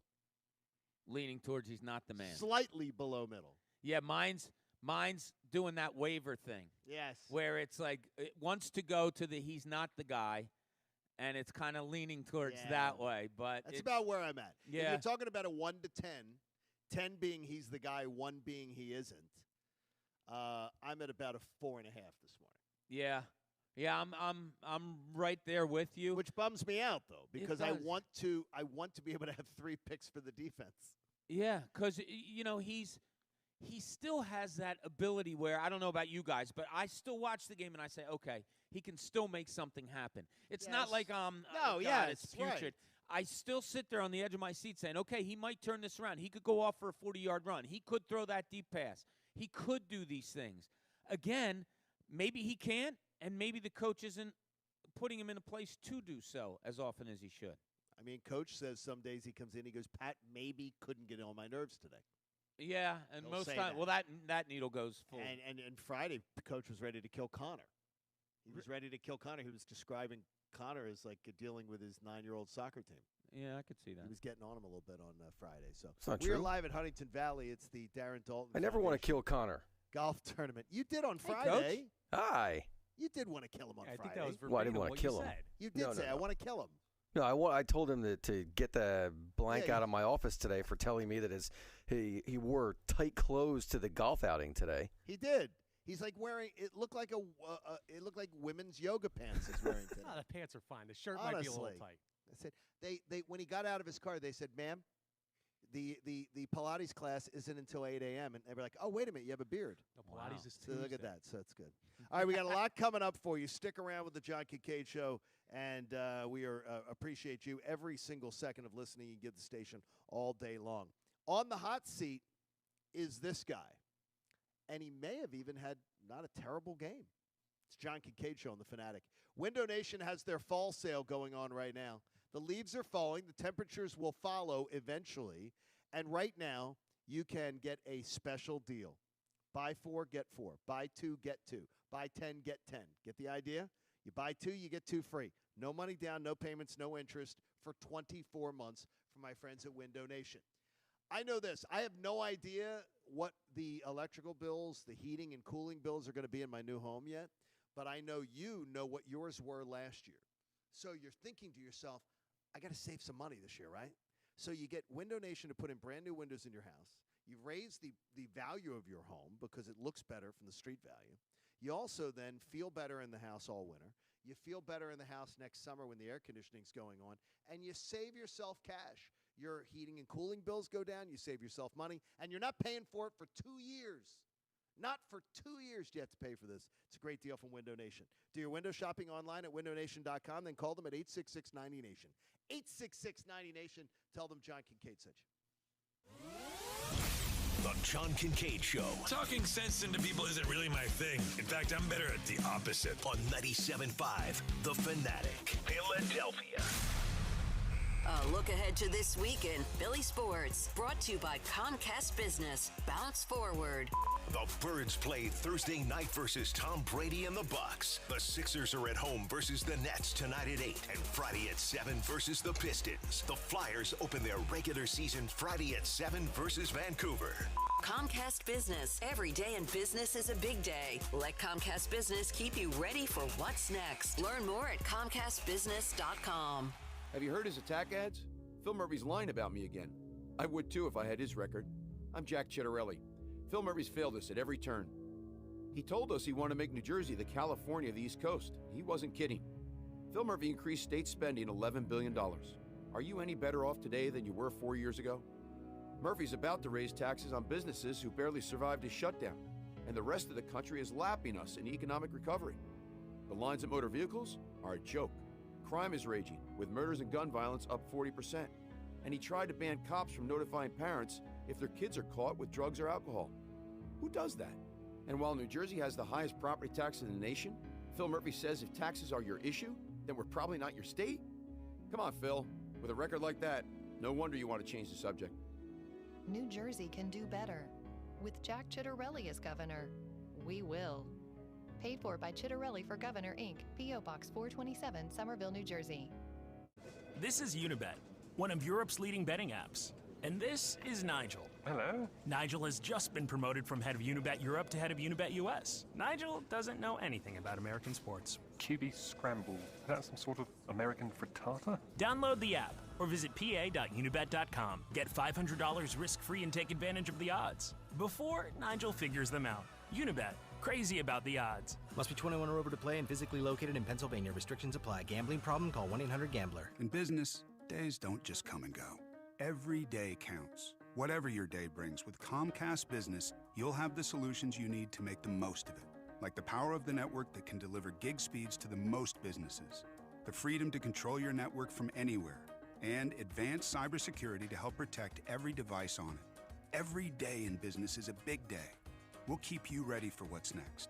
Comcast Business, powering possibilities. Restrictions apply. Actual speeds vary. Call for details. Hey, this is Kirk Herbstreit, and this season, with the help from our friends from the College Football Playoff in Eckridge, we're going to crown the first ever national tailgate champion. I haven't washed my lucky apron since the big game in '96. Oh, yeah? My tailgate hot sauce hits harder than a linebacker. Well, honey, you haven't lived till you've had my Eckridge smoked sausage cheese dip. Now I'm fired up. Are you the national tailgate champion? Eckridge, you do you. Eckridge is an official sponsor of the College Football Playoff. No purchase necessary. Hence 12/13/21. To enter and for official rules, visit eckridge.com/tailgate. This is a metaphor for your business's journey. Sometimes it feels like you're going 100 miles an hour, barely keeping up. But to cruise through challenges, you need someone who's right there with you. That's what Dell Technologies advisors do. They have the tech advice you need to get past whatever's in front of you and get to where you want to go. For advice on solutions like XPS 13 laptops powered by Intel Evo platform, call an advisor today at 877-ASK-DELL. 5G is here, but the big carriers want you to sign a pricey long-term contract to get in on the action. Well, no more, because Straight Talk Wireless has rolled out 5G coverage nationwide, with plans starting at just $35 a month with no contract. And get a Samsung Galaxy A32 5G for only $299, all on America's best networks. 5G coverage, 5G phones, less money. Straight Talk Wireless, no contract, no compromise. 5G capable device required, actual availability, coverage, and speed may vary. Introducing the latest innovation in water technology. The new Nebbia by Moen Quattro Showerhead offers 4 unique experiences to choose from, designed to soothe, clarify, relieve, and cleanse. An indulgent shower experience engineered to use up to 50% less water. Water designs our life. Who designs for water? Visit Moen.com to learn more. When it comes to retirement, there's no such thing as being too prepared. At Citadel Credit Union, we understand. Our local advisors will partner with you to plan for retirement today, so you can build strength for tomorrow. Schedule a complimentary checkup. Call 844-499-0430 or visit citadelbanking.com/retire. Citadel, building strength together. Investments offered through QSO Financial Services LP, member FINRA SIPC, are not NCUA insured, not credit union guaranteed, and may lose value. To show you how easy it is to file a claim with Geico, we hired a scary movie victim. Oh no, a tree fell on my car, and there's only one thing to do. Trip over my own feet and pull myself across the lawn while yelling help at a barely audible volume. Sorry to interrupt, but you filed a claim with Geico, so you've got a designated claims team to help you. This Geico sounds suspiciously reassuring. Are you sure I don't end up getting surprised with an unexpected twist? Just that your Geico team will always be there to keep you updated. What is it? Oh, nothing. I just didn't see that coming. Geico. Great service without all the drama. BetRivers Sportsbook wants you to be in control of your football bets. That's why players love the same-game parlays at BetRivers. Same-game parlays let you mix and match player props and game bets and gives a payout boost to the winning combinations you want to root for. Combine 2 bets or combine many. You pick your confidence level and then watch the game unfold. Bet on same-game parlays at BetRivers.com or download the BetRivers app. Presented by Rivers Casino Pittsburgh. Must be 21. Gambling problem? Call 1-800-GAMBLER. Hey, it's Anthony Gargano. Lose that summer vacation weight quickly and reset your metabolism with NJ Diet. NJ Diet uses new technology that consists of hair and saliva sampling to customize a personal weight loss program just for you. They contractually guarantee that you will shed 20 to 40 plus pounds in only 40 days. NJ Diet is a hormone detoxification system that evaluates and targets each individual person's needs, then balances your hormones where the side effect is weight loss. NJ Diet utilizes DNA testing to create your personal diet plan and workout regimen so you can keep the weight off. Full supervision is provided every step of the way, and you even get the doctor's personal email and phone number. NJ Diet is all natural. There are no shots, no hormones, no prepackaged foods, and no surgery. Locations: Princeton, Cherry Hill, King of Prussia, and around the world with live online video consultations. Call 855-5NJ-DIET, 855-5NJ-DIET, or log on to njdiet.com to lose the weight for good. That's njdiet.com. Now, back to the John Kincade Show. Can we wrap this up? I need to get home in time for General Hospital. On 97.5 The Fanatic, Philadelphia. Sweeps, too. General Hospital getting really good. Towards sweeps. Yeah. First 2 weeks of November is when all hell breaks loose. Sweeps this time of year means baseball to me. Well, it's almost done by then. Baseball will be over before all hell breaks out in Port Charles. Yeah. Oh, man. It's been amazing. Hey, it's a football Friday on the Fanatic. A football Monday, I should say, on the Fanatic. Friday was great, too, though. It's brought to you by Pierce Phelps Bryant Heating and Air Conditioning Contractors. Visit nopaybryant.com for flexible spending options on a new heating and cooling system. So, anybody still using the air conditioning? Anyone? Bueller? Yeah, I am. You're using it, Pat? Egan has it at 60. Pat keeps it at like 60. Yeah, it'll be on until probably Thanksgiving.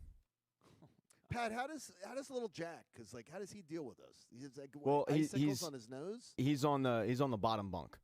Oh. So or no, he's on the top bunk. I'm on the bottom bunk. So hot air rises, cold air sinks. Yeah. So there you go. He's all right. We want to bring you the hot seat, and I've got somebody that I have let's just say, in my focus this morning. Yesterday's game has everyone talking, but one person is on the hot seat. Let's find out who. Hot seat brought to you by H&H Heating and Air Conditioning. My friends, fast, friendly, local HVAC service. Visit DelcoHVAC.com. They serve, by the way, New Jersey, Delaware, all the counties, so make sure you check out. Just because Delco HVAC's in their name doesn't mean that's the only place they can come. They've already been to my house where the blower on our HVAC system will not shut off. Did you get it taken care of? Well, Delco HVAC is they're going to have to come in and rescue. It's under warranty. They'll take care But of it. for some reason, it just won't shut off. So, trying to make it cold like Pat Egan's house. In the hot seat today is Miles Sanders. Miles Sanders, I have been clamoring to see more of Miles Sanders. Show me more, show me more. And then I watched Miles Sanders down the stretch of that game. And the only dumber thing I've ever seen out of Penn State this weekend was James Franklin on Saturday afternoon and his game plan. Miles Sanders, do you not understand you're trying to make them use their timeouts? You gave them 2 extra plays where they didn't have to burn a timeout as you run out of bounds and then put your hands in the air going, what? What's the problem? What? Awareness or lack thereof is something I would need to know from a veteran player. This is a guy who's been in the NFL for a while and played big-time college football. I don't understand how you don't understand the time of the game, the situation of the game, and what you're required to do. Get down in bounds. The only thing you need to do. Miles Sanders didn't know it, and then he didn't know it again. And to me, that maybe gives me a little window into the soul of why Nick Sirianni doesn't want to feature this guy. Because maybe he doesn't understand what he's got to do. Maybe he doesn't listen enough to be able to do all the things they want you to do. Because sometimes as a running back, the ball's not coming to you. And you've got other responsibilities, and you don't want to get Jalen Hurts killed. Miles Sanders, he had the dropsies last year. In fact, I think he had the Butterfinger logo right on his jersey last year as the advertising. Miles Sanders, you need to pick it up. Because maybe I owe an apology to Nick Sirianni. Maybe he knows more not to trust you than I do. Check out our friends at the great folks at H&H Heating and Air Conditioning. They do great work for you. Yeah, you make all really good points, and you know, when you accumulate evidence throughout a season, it kind of lends you to go back and think, oh, maybe this is why that happened. Now, yesterday when those 2 runs happened, he went out of bounds, John, inexplicably. It took me back to that first preseason game. It took me back. At the time I said, I wonder if he doesn't have him in there because he's not a good blocker and he doesn't want to get Jalen Hurts killed. Now I'm wondering if this guy has a problem with the playbook. Well, we know he wasn't a good blocker last year. No, he wasn't. Doug a good Peterson blocker wouldn't last even year. put him on the field in times where he knew he was in a pass situation. Didn't want him on the field. Yeah. So you wonder, are there plays that this guy's not getting? Is there a problem with him in studying the playbook? Is there, because we've always asked, why isn't he getting the ball more? Why isn't he on the field more? We saw last year many times Boston Scott starting a series in the second half. And you're like, what? And you're like, what is going on here? You have to wonder, what is the case here? And then yesterday, they sure as hell weren't slow in pulling him when twice he ran out of bounds, even though he had good yardage on the first 2 runs. The 18-yard run, he did stay in bounds and force Carolina to call a timeout. But then it's a 3-yard loss. Why are you running out of bounds? Just fall down. I mean, they pursued it properly. Okay, there's nothing more there. Just go down and let the clock run. Instead, he goes out of bounds again. It's unfathomable, and that there must be something more there to Miles Sanders, like you said, that the coaching staff sees that we just don't. Sixers Nets tonight, 8 o'clock on the Fanatic. Will the crazy mad scientist show up? Will Matt Cord be able to introduce Kyrie Irving tonight? Oh, you think Kyrie comes and plays? I don't think so. No. No? I doubt it. You don't think he comes and plays? I was don't sort of know. hoping Sixers he would. have a lot of guys out tonight too. They're resting and hurts and bumps and bruises and stuff like that. But that Kyrie Irving thing, man, this is crazy. Okay, no. And Steve No, Nash just talked Kyrie about Irving is crazy. That's just there's the end of sentence. Stop. Yeah, he's crazy. Steve Nash came out and spoke about it. The Brooklyn coach this weekend saying, "I don't know. I don't know if we're ever going to have him." So he's crazy. He's flat out crazy. He's out there a little bit. Hey, you may not always need a new water heater, but when you do, choose Bradford White. Pat, would you bring Keith onto the show? Could you bring Keith? Could you punch that up for me? Welcome Keith into the John Kincade Show. Keith, how are you this morning? Hey, good morning. How you guys doing? Good, buddy. Hey, listen, Jamie, how you doing? I've talked to you a lot about before. First time to you, John. How you doing? Thank you, buddy. Jamie's not here today. His wife had a baby yesterday. Oh, well, congratulations, Jamie. Listen, I've been in sports talk listening since the 80s, so I know how this thing goes. And I'm looking at and listening to how, Hurts has a rag arm and how he can't make this throw. And how Did we say that today? That has not been said on this show. You didn't specifically say well, rag then you arm. have to. Then I'm going to ask you if you're going to criticize something that you're hearing on the radio that you say actually what John, we said. Hey, John, I know you got your finger on the button, so I'm going to let you go ahead and get finished, and I'm going to try to get my point in, okay? No, I'm giving you all the time in the world, but I'm not going to give you the time to just ramble on. I've heard you on every show. No, you haven't, because I don't call as often as I used to. Well, I've heard this same song and dance. Here it is. If you're going to criticize something you hear on the radio, talk about what you heard on this show. If you have something that we said that you didn't agree with, I'm all for it, and I'm giving you the time. Well, I'm going to say this, okay? I've already heard that he can't throw this type of throw, or he doesn't have this type of arm strength. I've already known that. What I didn't know is if he could stank up the joint for 58 minutes in a football game. If he has 2 minutes left to redeem the whole game and win it, does his team believe he can do it? does he believe he can do it? And if opportunity comes, can he do it? And he did it. For a young team, that's important. All the other stuff we're critiquing this guy about, he can get better at it. I need to know if he had one more shot to redeem himself in a stinked-up football game, could he do it? And he did it. And I needed to see that. Now, you make a good point there. Nobody discounts that he did it when he had the opportunity. Here's the problem, though. You cannot have your quarterback stink it up for 58 minutes. You can't. Bottom line. Yeah, look, if you're a Jalen Hurts defender, okay, that's fine. But be a realist at the same time. Yeah, you got to come with reality. And look, what he did in the last part of the game yesterday, yeah, that was good. And it is a learning point. And that is something that we said earlier in this show. It's a learning lesson that he learned the lesson of playing bad and pulling out a win. Great, that's perfect. But you're just being senseless if you're not looking at those 58 minutes that he talked about and saying that there needs to be improvement there. There has to be improvement there if this is the quarterback moving forward. I feel like I just listened to a call from Denver circa 2011 about Tim Tebow. I mean, well, like he sucks it for 58 minutes, but hey, he really got down there when they needed to and won the game. Like, well, yeah, but he was trash for 58 minutes. And Keith, if you don't call in a lot, how come I knew every single thing you were going to say and I've heard it over and over again? I mean, it's bottom line is that it's okay. It's okay to be a Jalen Hurts defender, but you have to be a Jalen Hurts realist, as Bob's saying. Come with it. And by the way, no, I don't care what the rules are on other shows. If you're going to criticize something you're hearing, criticize something that we have said, that we say.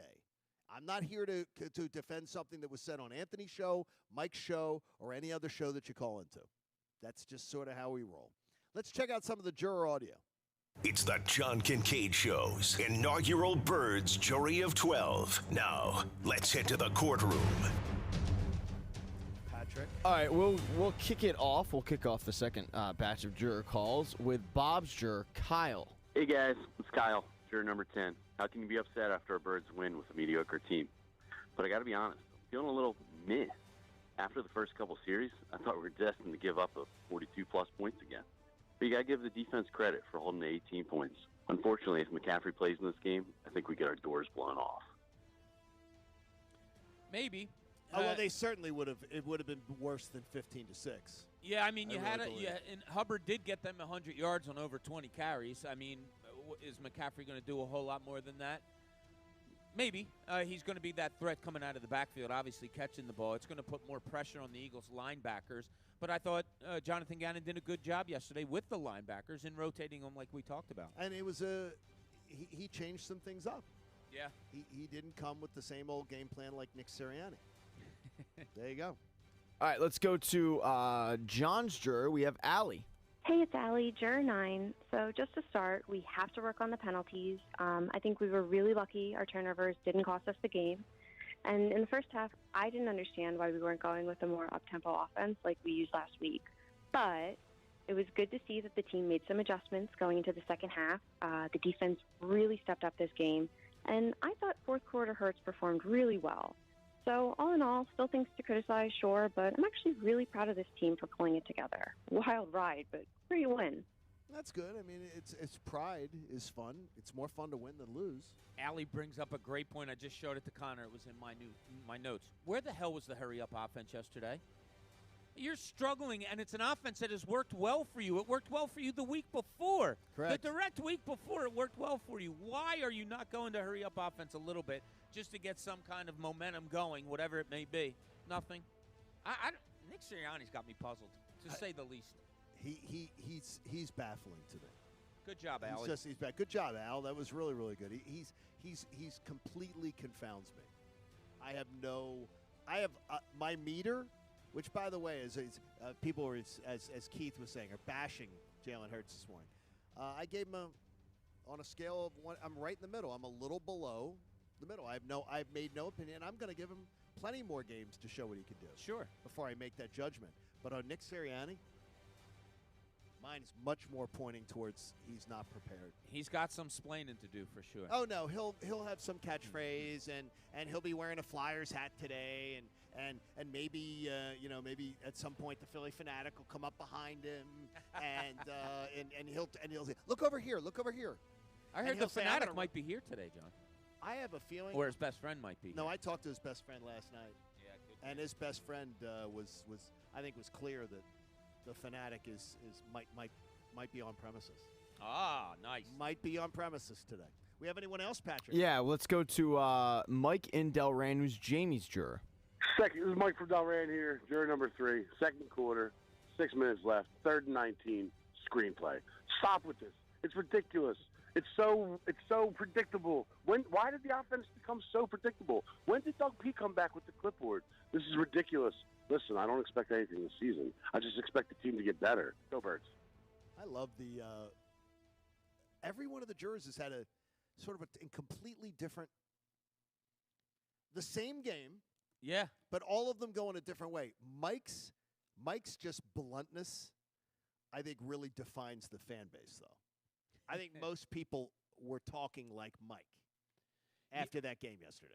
Yeah, look, you really do hate it's such mixed emotions that you have today. We know what Mondays are like the day after the Eagles win, and it's a great place to be. And we love it as a show. Sure. We wanted to win. We didn't want to go out to Vegas with just one win under the Eagles' belts.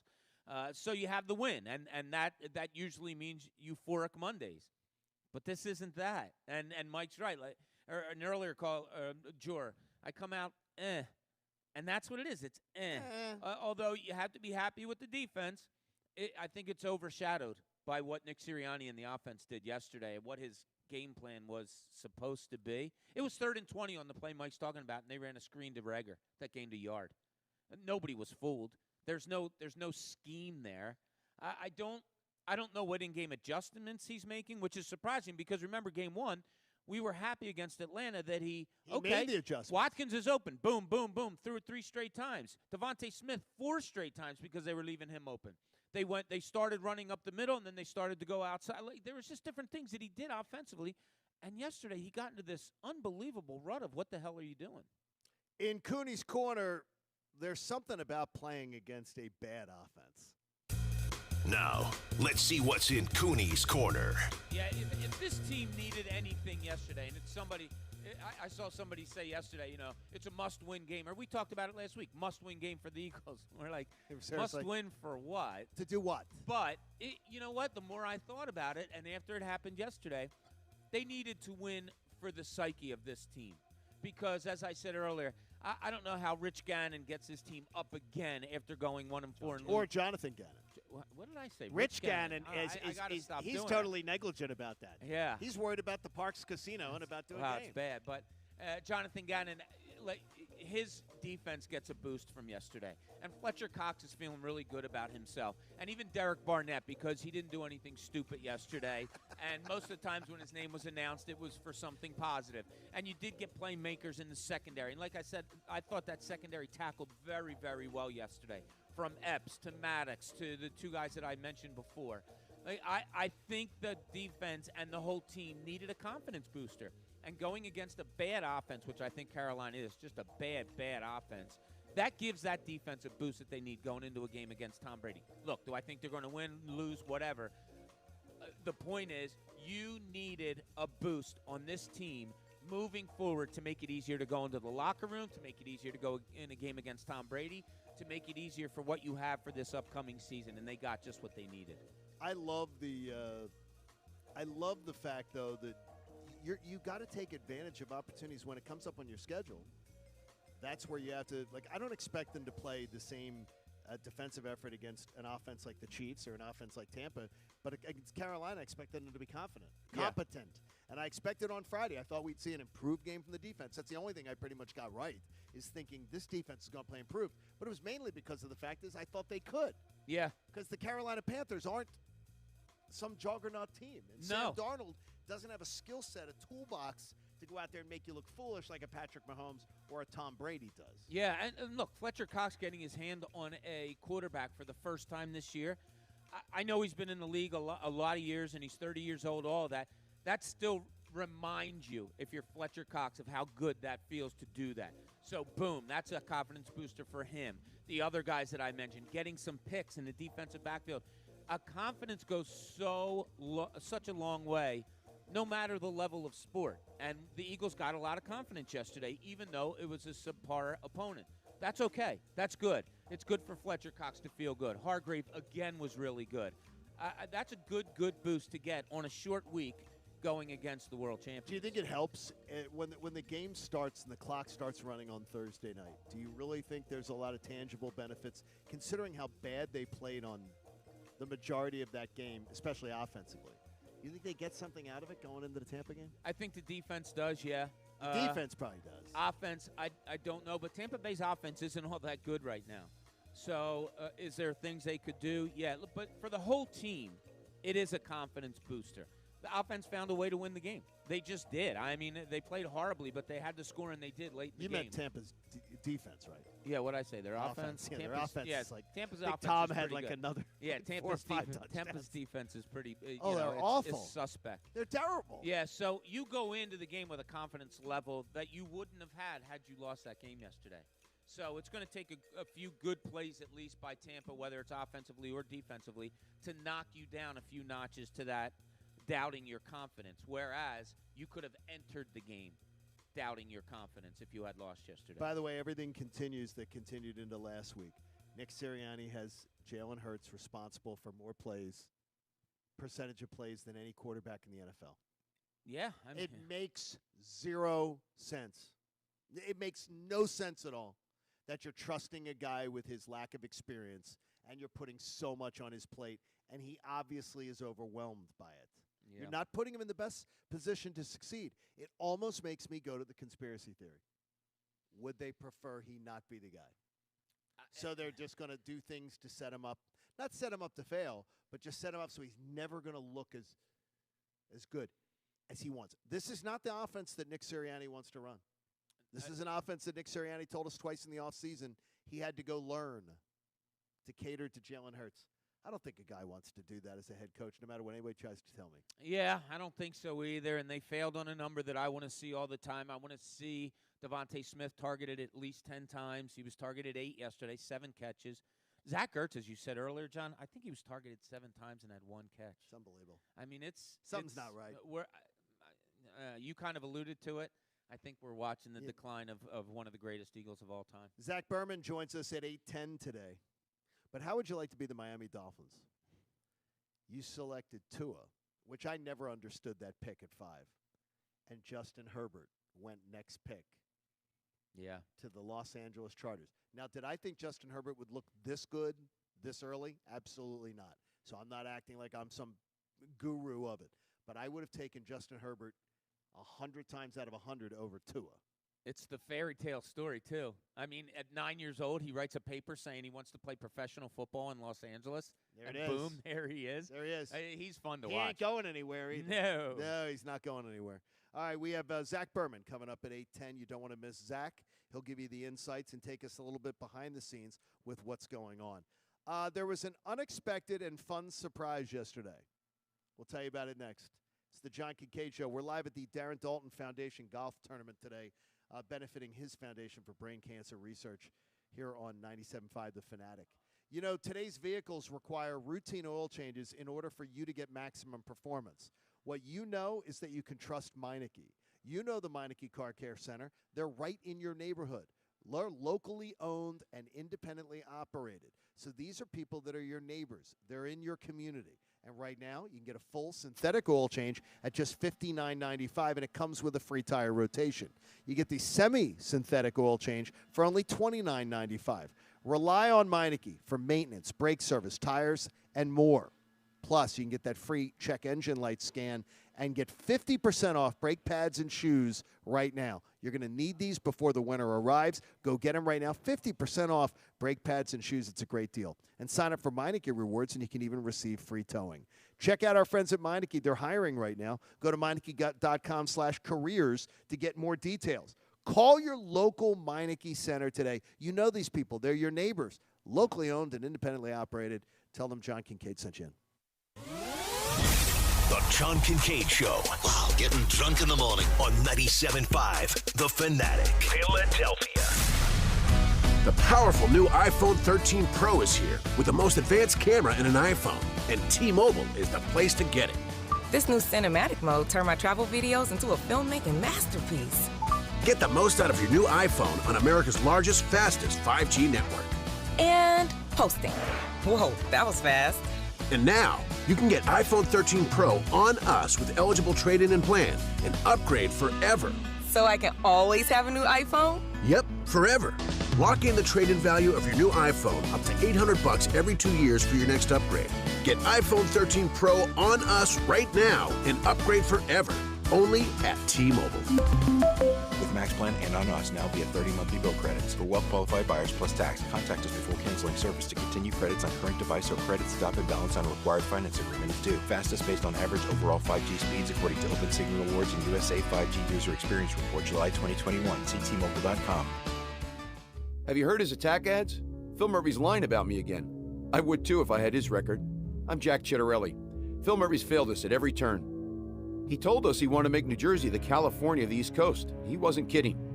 Phil Murphy increased state spending $11 billion. Are you any better off today than you were 4 years ago?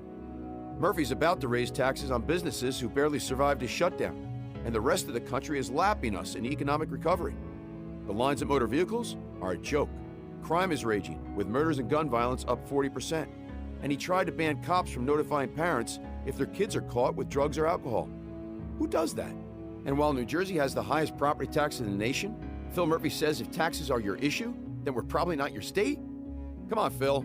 With a record like that, no wonder you want to change the subject. New Jersey can do better. With Jack Chittarelli as governor, we will. Paid for by Chittarelli for Governor, Inc., P.O. Box 427, Somerville, New Jersey. Philadelphia's hometown sportsbook. Bet Rivers is the official sports betting partner of the Philadelphia Flyers. All season long, make your hockey bets with a trusted local team at Bet Rivers Sportsbook. Get started today with a special offer. Use the code 250MATCH to get up to $250 in bonus money on your first deposit. Whether you watch the Flyers game at home or at the Bet Rivers Sportsbook at Rivers Casino Philadelphia, bet with a winner at BetRivers.com. Presented by Rivers Casino Pittsburgh. Must be 21. Gambling problem? Call 1-800-GAMBLER. Get in zone, AutoZone. Welcome to AutoZone. What are you working on today? Time for an oil change? We've got what you need to check it off your list. Right now, you can get 5 quarts of Valvoline Max Life High Mileage Motor Oil and an STP oil filter, plus an STP air filter or cabin air filter, all for just $35.99. And you can get it all fast, your way. Just order online with our free same-day store pickup or next-day delivery. Get in zone, AutoZone. Start your job today at AutoZone.com. Restrictions apply. To you, my love, my heart I surrender just as soon as I deal with yonder fender bender. 'Cause my ice cream truck is the way I make cash. So I'll buy you a ring when I lose this stress rash. Owning a small business isn't always as lovely as it sounds, but at least Progressive Commercial saves you money with personalized discounts. Get a quote in as little as 6 minutes at progressivecommercial.com. I'm gonna make you so happy sometime next year, I hope. Progressive Casualty Insurance Company and affiliates. Coverage and discounts not available for all vehicles or states. Policy terms and conditions apply. But we have a truck leaving with a big order on Tuesday. Tina's floor manager retired, leaving her tortilla factory flat out. What do you mean she's on a silent retreat? She must fill the role and all those orders. I oversee production. Indeed can help her hire great people fast. I need Indeed. Indeed you do. Schedule virtual interviews and talk to candidates right from your employer dashboard. Visit Indeed.com/credit and get $75 towards your first sponsored job. Terms and conditions apply.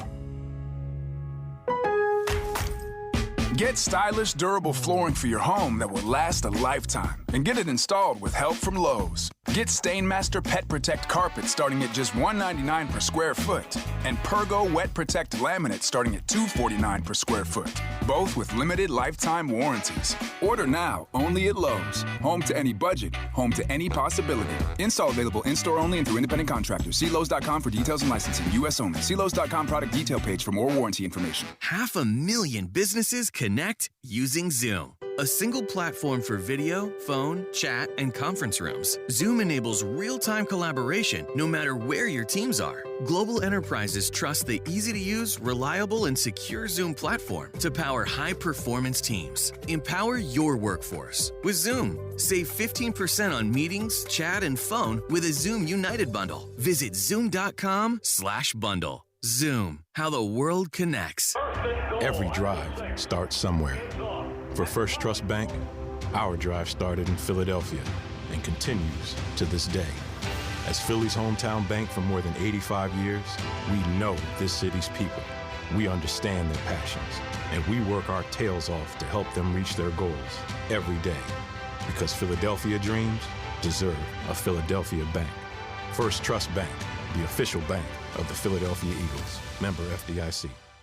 Hopefully this weekend you ended up making some money on either college football or the NFL or baseball or whatever the sport. But if you didn't, there's always Monday night, right? Tonight we got Indianapolis versus Baltimore. And what if I told you that you could put $10 on the game and you're virtually guaranteed to get $200 back? You'd say that offer is probably too good to be true and too good to pass up, but it's a reality thanks to BetMGM and the BetMGM app. So here's what you do. You hop on the BetMGM app or BetMGM.com and you register with the King of Sportsbooks. And when they ask you for a bonus code, here's the big catch. You have to type in Pat Egan 200. Then make sure your first wager is a $10 wager on either Indy or Baltimore. Honestly, doesn't really matter because when the first touchdown of the game is scored, you're going to end up winning $200 in free bets that you can use however you choose. And I can tell you right now, it's not going to be a field goal game. So this right here is a $10 wager, and you're virtually guaranteed to win $200. What are you waiting for? Hop on the BetMGM app or BetMGM.com. Don't forget, when you register, enter that bonus code PatEgan200. Make sure your first wager is $10 on either Indy or Baltimore. When the first touchdown is scored, you're going to end up winning. It's a new customer offer, paid in free bets. Visit BetMGM.com for terms and conditions. You have to be 21 years or older, Pennsylvania only. If you or someone you know has a gambling problem, help is available. Call 1-800-GAMBLER in partnership with Hollywood Casino Morgantown. WPEN Burlington, Philadelphia, a Beasley Media Group station, home of the most entertaining Eagles talk in Philadelphia. 97.5, The Fanatic, Philadelphia. Now, back to the John Kincade Show. Remember, when you leave the car, we don't have to leave your morning. Grab that 97.5 app. On 97.5, The Fanatic, Philadelphia. We appreciate you being a part of the John Kincade Show here on 97.5 The Fanatic. Our 8 o'clock hour is brought to you by our friends at Martin Law. They are the law firm for injured workers. Visit paworkinjury.com. It was 2013 when Darren Dalton was diagnosed with glioblastoma, which is a really aggressive form of brain cancer, and that's part of why we are here today for the Darren Dalton Foundation event. It provides grants to families that are struggling to meet their financial obligations due to the diagnosis.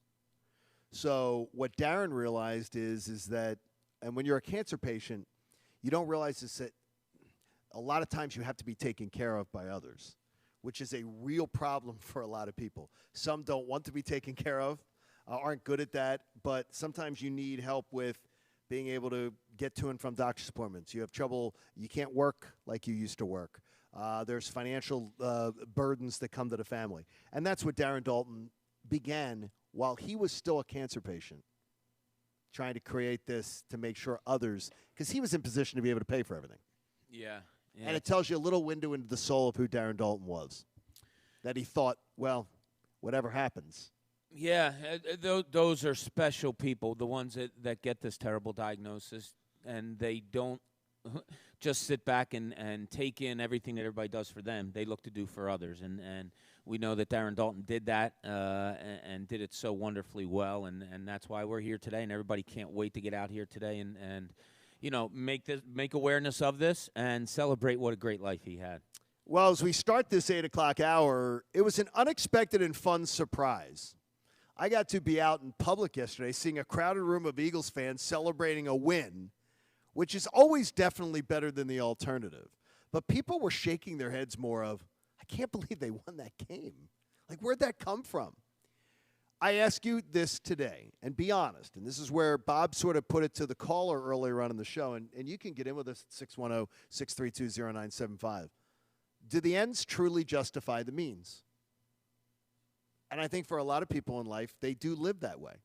The ends justify the means. If it works out well, I don't care what, I don't care how I got there, but I got there. Think of all the ways that Nick Sirianni approached that game poorly yesterday. I don't give a shit. It took a Herculean defensive effort to have his team survive. That's all that saved them. He will not be able to explain his way out of his convoluted decision-making because, honestly, the man is word salad.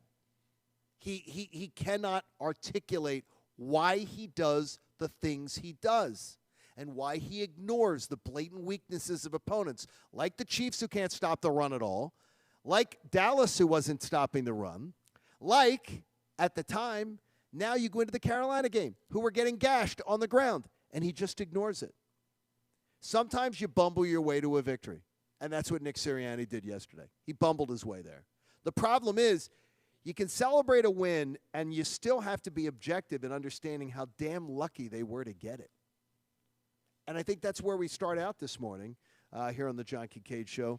Pat and Coach are back at studio. Bob and I are here at the beautiful Huntingdon Valley Country Club. This is beautiful. Yeah, it is. It's a real and the picturesque colors, and the trees just starting to turn. Yeah, could you imagine what it's going to look like here in a couple of weeks when the trees are fully turning and all? Adam Joseph says it's not going to be as beautiful this year because they've had so much rain and the extended heat. Oh, the extended warm is not going to help it as way much. To bring me down, Adam. So, Adam, I love the foliage. Now you know why we like Carl more, because that I'm just saying, as much. But there it is. Yeah. So there we go. You look, if you win that type of game yesterday and you're a good team, then you brush it off like, all right, the ends. You got the win. Shoo, bad game, didn't play well. You got away with the win. You needed the win. Move forward. But you're not a good team, and you're not a team that has playoff aspirations in reality. No. You're a team that has to learn each and every week, each and every series, each and every play. You have to learn about this team. Is this group of players good enough to move forward? Is this coach good enough to move forward? Is the quarterback specifically good enough to move forward? That's what type of a year it is. So, no, you can't come away with yesterday saying, well, you got the win, so nothing else matters. Because if you do that, then you're being negligent about how you're going to grow this organization. Everything that they do this year needs to be scrutinized, whether it's good, whether it's bad. I don't care if it's a 40-0 win or a 40-0 loss or a bad 58 minutes that turned out into a good 2 minutes that got you a win. It doesn't matter. Everything has to be looked at under a microscope this year because, quite frankly, what you're doing this year is just building for the future. And the future isn't this season. The future is seasons moving forward. He still chooses to throw the ball 63% of the time yesterday. Again, I want to find different words to use it. I don't understand the man. I don't understand what he's doing. And again, to go against conventional wisdom, you have to be either you're the mad scientist who believes I've come up with the plan that's better than everybody else has, or I'm smarter than the room. Yeah. I mean, because there's an arrogance to it. There's no reason that this team should be so pass happy. None. And he continues to do it, and then he doesn't articulate why he's doing it. He'll go up there, and it'll be some gobbledygook wrapped in a bumper sticker slogan about what he was feeling and whether they had the dog mentality and whether it's just he's overwhelmed. He's not. I'm very concerned. So yeah, it's become apparent that his crutch is the short passing game. It's the swing game. It's the screens. It is all that. Okay, have you spent all your time diagramming those? Have you spent all your time or most of your time trying to perfect those? Because if you have, you haven't done a very good job because they're not working well. Right? They're not working well. I don't mind going back to a play over and over again if it's working well. That's okay. Make the defense try to adjust to that, and then you go from there. But like I said before, sometimes to me it just seems as though he's running plays to run plays. Look, you can run a play not expecting it to get many yards because you're trying to set up a defense. All right, I have to give him this look at least. I have to give him a look that I want to try to go left, try to go left, try to go left, even if it's not working. That way when I fake going left, they think I'm going to, and I'm going to run to the right. I don't see any of that through Nick Sirianni, though, yet. I didn't see it at all yesterday. He ran the ball. I'm convinced. He ran the ball because in the back of his head he's like, oh, wow, I've thrown it 12 straight times. Yeah, let's throw in a run. It wasn't that, oh, I'm seeing something on the right side. Let's try to run it there. It wasn't that at all. I think Nick could win a game of Candyland. I don't think he's winning a game of chess. And it's honestly. And sometimes you just luck into it that yesterday Matt Rule slid down like the chocolate slide and had to go back 20 spots. That's the only way he's winning is something like that. And last week on this radio station, I was hearing a lot about Matt Rule, the master tactician and everything, and I'm a huge Matt Rule fan, but I in no way thought that wasn't a game they could win. I didn't think they would, though. Didn't think that they were going to pull that one out. Yeah. Patty, how you feel? How do you feel today? Do you feel any better than you felt at 4:15 yesterday? No. No, honestly, it was one of those games where I kind of sat there and I went, don't even do this. Don't even have the audacity to win this football game after what you just put me through. That wasn't fun. That was a chore. It wasn't fun. It was a chore to watch. Like, I literally sat there thinking, is this what it feels like to be a Jacksonville Jaguars fan? Like, just kind of, we work all week to get to this. Like, I shaved my chest for this. Well, if you're a Jacksonville Jaguars fan, you may have that woman dancing up against you in the bar. So yeah, good point. Good point. Okay, there's a positive. We don't have any of that. There's a positive, but no, I feel like Carolina let them get back in this game, and more like Carolina lost it than the Eagles won it. They played horribly. Hey, our friends at Royal Billiard and Recreation, they're the Delaware Valley's ultimate game room store since 1982, providing the best in pool tables, shuffleboard tables, foosball, darts, and other games online at royalbilliard.com. So we are expecting Zach Berman to join us here coming up. We'll have a chance to check in with Zach and find out his thoughts. And the first thing I want to ask him, do the ends justify the means? Because I don't know if a football team does it. You're trying to get the win. Yeah. The reason I think the win is good is kind of as I stated. You need to learn from this team this year. You need these guys to be all in this year. 1-4, I'm sorry, I don't care who you are. You're coming in a little mopey. You're coming in maybe not with the same enthusiasm as you are after you got a win. So, therefore, you can know exactly what you're building on. Zach Berman joins us on the Comcast Business Hotline. Every day in business is a big day. Let Comcast Business keep you ready for what's next. Zach, a simple question to start with you, and we appreciate you being with us from The Athletic.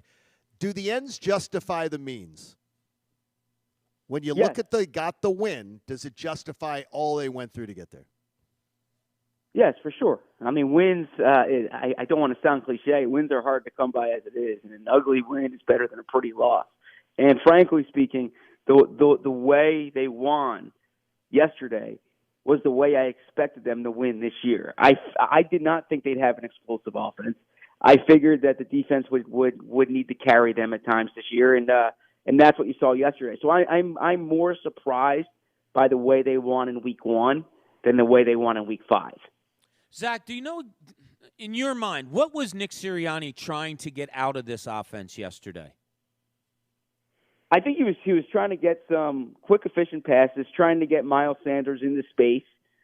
You saw that early on. I was as perplexed as you guys about the early game plan. I'm not a run-the-ball guy as it is, but I figured if there was a week to do it, it would be against that Carolina defense that got gashed a week earlier against Dallas. Expecting them to play some cover zero. I figured that they would run the ball more this week than they have in the past. Obviously, that did not happen. I think they were trying to go with the short passing game instead and trying to get Sanders out on the edge, but the Panthers were sniffing it out.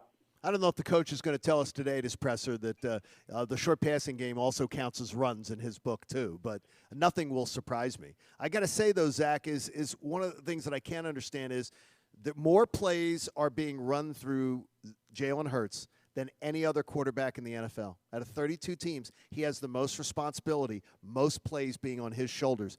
I don't understand it. I can't fathom what they're doing because they're not putting him in the best position to show us what he's really got. Sure, I think the latter point there is where I fully agree with you. I don't have an issue with trying to maximize your quarterback, but then maximize your quarterback, right? Play an offense that fits him best. I think when you can get Jalen Hurts on the move, when you can get him rolling out, when you can get designed runs, that's the best way to maximize him. Just dropping him back to sit in the pocket, that's not the way to maximize Jalen Hurts. So I am with you there that I'm not sure the way they're using him is best, but I don't object to putting a lot on your quarterback's shoulders. I mean, if you don't trust your quarterback, then that's a problem. But the most in the NFL, more than Tom Brady, more than Aaron Rodgers, I don't understand that he's not experienced enough to take that workload on, is he? Well, I mean, he's certainly not not better than the quarterbacks you mentioned. I think some of it has had to do with game situations. Although, the argument against that is they're doing this early in games too. But, I think when you look at the numbers overall this year, they were playing from behind, in a few of those games, and so that skews the sample size. But I do think overall, you're right. They are putting a lot on Jalen Hurts, which isn't necessarily a bad thing. It's just what are you putting on him and how. So, Zach, let's go to the real positive of yesterday, and that was the play of the defense, although I wasn't real impressed with Carolina's offense either. But yesterday I noticed, and we talked about it a little bit earlier, a rotation a lot among the linebackers. And, Jannard Avery getting some time in there and seeing different guys on the field. Was that a schematic thing? Was there some injuries that we didn't know about, or what did you see there? Yeah, as far as the linebackers, they've really been doing that since training camp, right? Mixing and matching different groups, and some of it is personnel related to what the opposing offense has. But I think a lot of it has to do with the Eagles are still trying to figure out their pieces at linebacker, and they don't have two guys who you'd say, all right, these are the two guys we're keeping on the field every down in the nickel. I thought Eric Wilson would be that player for them. That hasn't come to fruition. And so I think they're doing a lot of mixing and matching based on personnel. Did I read too much into the fact of watching Miles Sanders in the last 2 minutes of that game when he kept running out of bounds, that maybe I got a window into the soul of Nick Sirianni, understanding why he doesn't potentially trust him in critical situations? Well, that was, that was mindless, right? I don't think Miles Sanders would want to do that again. I don't know if that was Miles' situational awareness being askew. I'm trying to figure that out as much as you guys are. But I know Sirianni wasn't happy with the way that 2-minute offense went there. But I don't know if that's a window into the mind of the usage. I just think they want to pass the ball and they want to get their guys in space. Zach, I'm still confused at Sirianni's usage of the tight ends. And just through your eyes, one, do you think Zach Ertz has lost it a little bit, or is it two, more that they're not being used to their full capabilities? Yeah, I think a lot of this has to do with, having two tight ends who are worth playing, but not having an offense where you want to play two tight ends at the same time. So neither one of them is probably get the playing time they want. And it's a tricky situation. And we saw this coming, in March and in May and in August, right? If you're going to have both these guys and you don't want to play 12 personnel, how's it going to work? As far as your question about Zach Ertz, I don't think he's the Zach Ertz from 2018. I still think he's a really good tight end. And, he would be the number one tight end on most teams in this league. But if you're going to have Goddard and Ertz, and you're not going to play 12 personnel, then you're going to have this tricky situation where you have essentially, two part-time tight ends. And I can't imagine that's what Dallas Goedert wants. I can't imagine that's what Zach Ertz wants. So I'm curious to see how they continue navigating this, because it is pretty clear Nick Sirianni wants to play 11 personnel. You are most impressed with what Jonathan Gannon did in this yesterday with the game plan? I would say the way his defensive line was active up front. Now, I'll add this caveat. I was not among the crowd who was doom and gloom about the Eagles' defense these past 2 weeks. I think a lot of it had to do with facing Patrick Mahomes and Dak Prescott. Now, you have to face good quarterbacks in this league, but the reality is those are two of the top three offenses going into the weekend because from a DVOA perspective.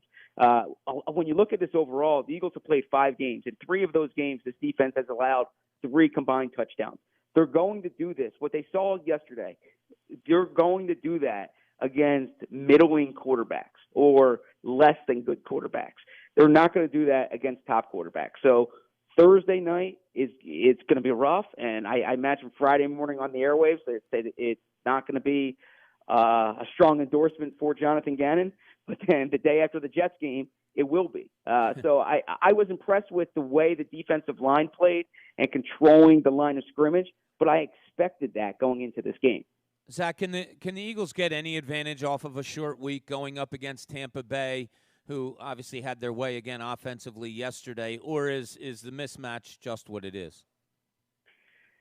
Well, the mismatch is what it is. The Bucks lost to the Bears on a short week last week. We all remember that was Nick Foles starting. So any given Thursday, I suppose. But I mean, they're the defending champs. I think they're better this year than they were last year, and it's going to be a tough matchup. I suppose a short week, maybe from a recovery perspective, from a game plan perspective, it could give a little bit of an advantage to the underdog. But if I had to guess, I would say Tampa Bay. Zach, do you feel more promising about this coaching staff based on what you've seen through 5 games than you expected? They're about what I expected. I think overall this season, the offense is more explosive than I anticipated going into the year, which sounds odd to say, 12 hours after what we saw yesterday.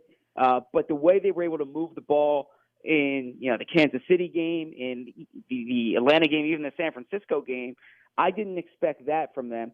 The defense is about what I expected, right? They've had their down moments, but like I said, they've played well at times. Where I'm a little perplexed is the game management. I think the game management is less than I expected. I thought the Eagles were going to be more toward what you see from the Chargers, for instance, than what you've seen from the Eagles this season. It's going to be a fun week, and you've got a short week. We do the turnaround, the retrospective, and we get ready for Tampa Bay. They have a good quarterback, Zach. It might be something you want to do a piece on this week. They have this guy named Brady. I think I've heard about him, right? Yeah, I'm telling you, just Google him, and you'll find out. Right next to the Mike Missinelli articles, you'll find all about Tom Brady.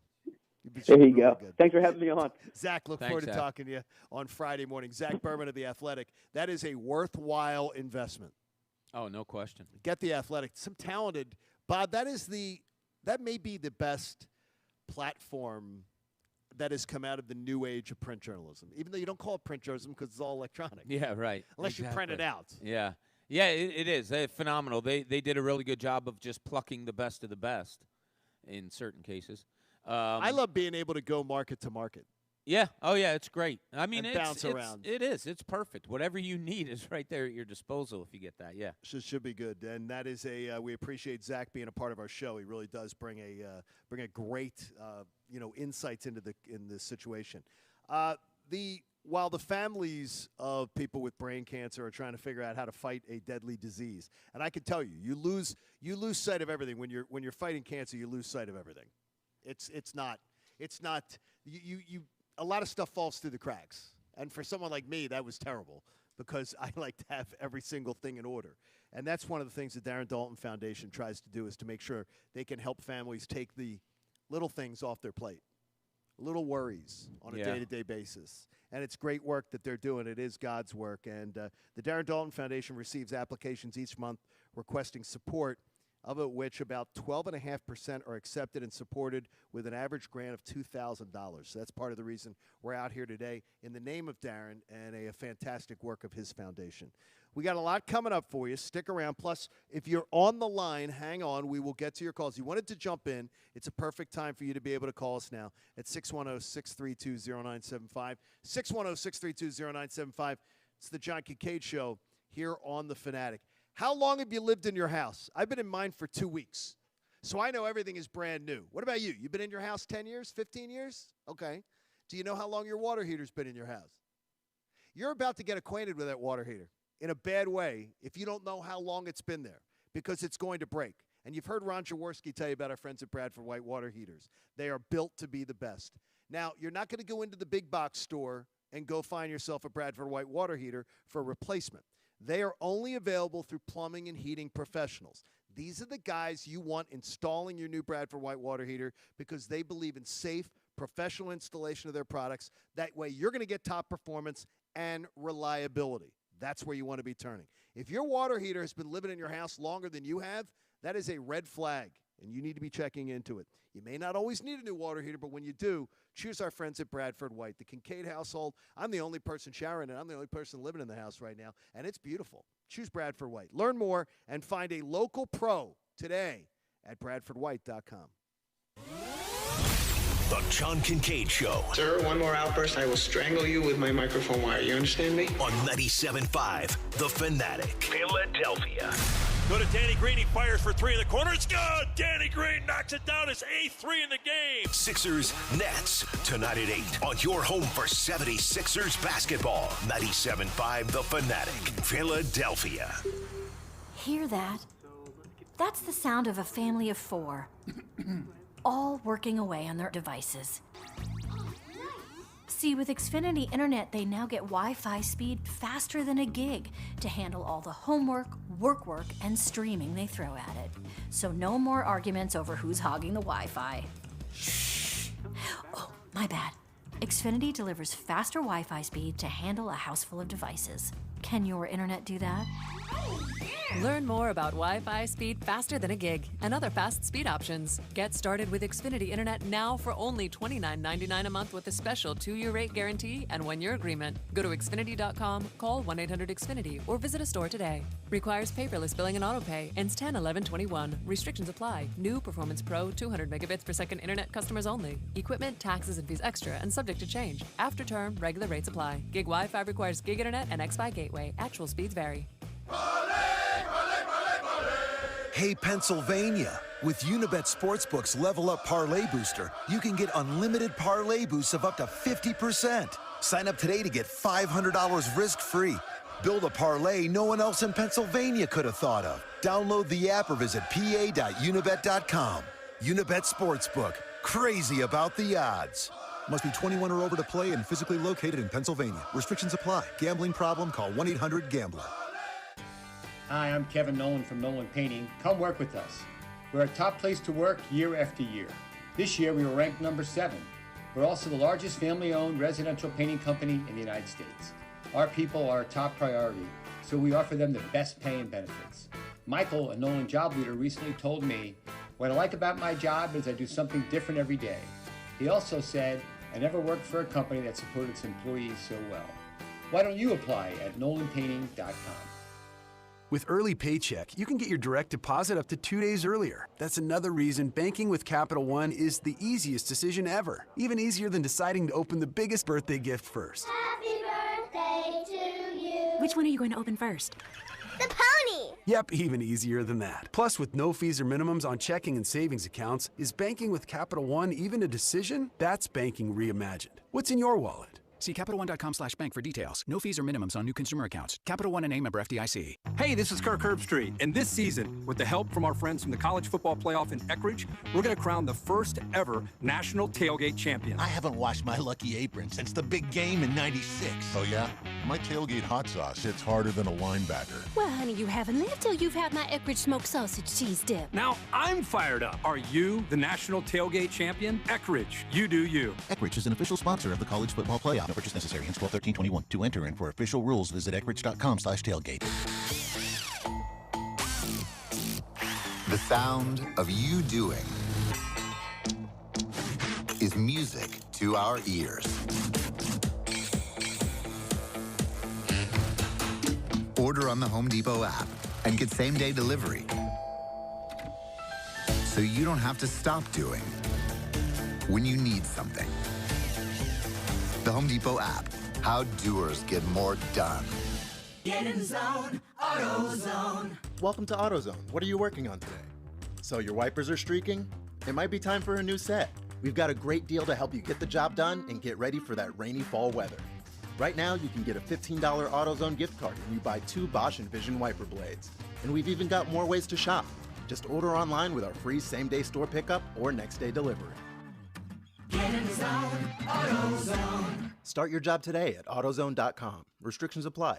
Hey guys, it's Andrew, the Tunis, and I have a can't-miss lock for you this football season. It's my #1 beer for tailgating, a hazy New England IPA called Pulp Daddy. Brewed by Greater Good Imperial Brewing Company, Pulp Daddy is a juicy IPA lover's delight with a citrus grove aroma and the nectar of the hop gods. Greater Good is nationally recognized as a top 20 craft brewery, and when you crack open a Pulp Daddy IPA, you'll see why it's my #1 draft pick. You can find Pulp Daddy at many fine area bars and stores like Wegmans and Acme, and distributed by Nebulous Beverages. Check out my beer for this football season, Pulp Daddy IPA. Temple University is conducting an inpatient MRI and investigational medication study for adults ages 18 to 65 who use cocaine, are willing to quit, and might consider a research study. For more information or to schedule a confidential screening visit, please contact the study team today, 215-707-7915. Temple University's inpatient MRI and investigational medication study for adults 18 to 65 who use cocaine, are willing to quit, and might consider a research study, 215-707-7915. Meet Patrick Peterson, owner of a Philadelphia coffee shop. Business was normal until a coffee critic called it the best specialty coffee in the country. It was time to scale up. So he turned to his American Express Blue Business Cash Card, which lets him earn 2% cash back on his business purchases for the first $50,000 spent and 1% after that. Now Patrick has some new ideas brewing. Built for business by American Express. This story features a fictional character from a fictional business. Terms and cashback cap apply. Learn more at americanexpress.com/bluebusinesscash. Don't do business without it. I know Parks Casino sweating this morning. Took another $7 off them yesterday. You're a kook. I'm telling you. They're a little nervous today at Parks Sportsbook, but you know what? They're friendly type of people. They want you to win. And so how do you win? Well, how about a $500 risk-free bet? Up to $500 risk-free bet to get yourself acquainted with the Parks Casino Sportsbook. Do not bet the Tampa Bay Rays. That's what cost me yesterday. It would even have been a bigger day yesterday. I expected that we would have seen Miles Sanders get more rushing yards, but every week the head coach lies to me. So remember, coaches lie. Your bets don't, though. They count. So get into the Parks Sportsbook app. You can bet on individual player performances and more. It is absolutely fantastic. New customers, sign up right now. Get that first bet risk-free up to $500. You will love it. It's refunded in site credit should you lose. When you're watching the game, you're watching for more than just the score. And you can use your expertise to make yourself some cash. I may even give you a pointer or two if you need one. Download the app or click parkscasino.com/PA. Use my promo code Kincade. You got to be 21 and in Pennsylvania. Should you have a gambling problem, please call 1-800-GAMBLER. Now, back to the John Kincade Show. Picking on Egan is extremely mean, but I assure you, it's just a small, minute, tiny part of our content. On 97.5 The Fanatic, Philadelphia. It's a football Monday on The Fanatic, and it's brought to you by Pierce Phelps Bryant Heating and Air Conditioning Contractors. Visit nopaybryant.com. You get flexible spending options on a new heating and cooling system. Now, I understand behind the scenes, Egan and Bob are trying to work some sort of a deal. They're trying to work a trade. You're not allowed to trade me to middays for Anthony. No, I'm not allowing that to happen. All right, we'll go to page 2 of the trade. Guy sticking in your rear end, man. I haven't even proposed this to Egan. Is Egan there? Yeah, Egan is there. Okay. He'll be there in a minute. So, I haven't left yet. Okay. So, Kristen from Florida. All right, I didn't know how much she was pining to be one of your jurors, Pat. And apparently the bond that you two have formed should not be broken. Therefore, I am going to do you a solid and, more importantly, do Kristen a solid. And if it's okay with you, because I know it's okay with her, I will give you Kristen as one of your jurors because you two are just a match made. Well, when are you taking back? Well, he didn't get one the other day, so I'm going to have to come up with one before it's for future considerations. Oh, course, yes. Coach is in here and is like freaking out, like, wait, whose juror is getting traded where? Because he runs a tight ship. But the fact is, he's a tight ass. Yeah, your words, not mine. Me and Kristen, a.k.a. Sally, I dubbed her Sally when we met. We did form a tight bond. And obviously I think she had other offers to go a lot of places, but she chose to come to a place where she thinks she can win. Was she talking to Peter and Stan about joining their show? Because, I mean, if it could be arranged. We'll dump 610-632-0975. Yeah, so it's official. Coach, get out your eraser and take Kristen. And, Kristen, thank you so much for accepting my offer to be on my jury, but I just think that it's better for all. I'm going to do the solid here, and Pat, you and Kristen belong together. Hey, our friend OB the mailman tweets at me, and he says, a friend is suggesting that Philly fans create such an aura of negativity that it literally created Ben's late-game meltdown, and now he's doubled down on his theory after Sanders inexplicably ran out of bounds twice late when the clock needed to run out. Does he have a point, John Kincade? I tweeted back very succinctly, no, he doesn't. Yeah. And he said he thinks this environment is making some athletes go insane under the pressure. There are a lot of the 90 era Phillies here today. This town is romper room. It used to be the Bronx Zoo. This town is, as a sports town, the pressure of this sports town, it's soft and cuddly compared to the 70s, 80s, 90s. People are very much prisoners of the moment.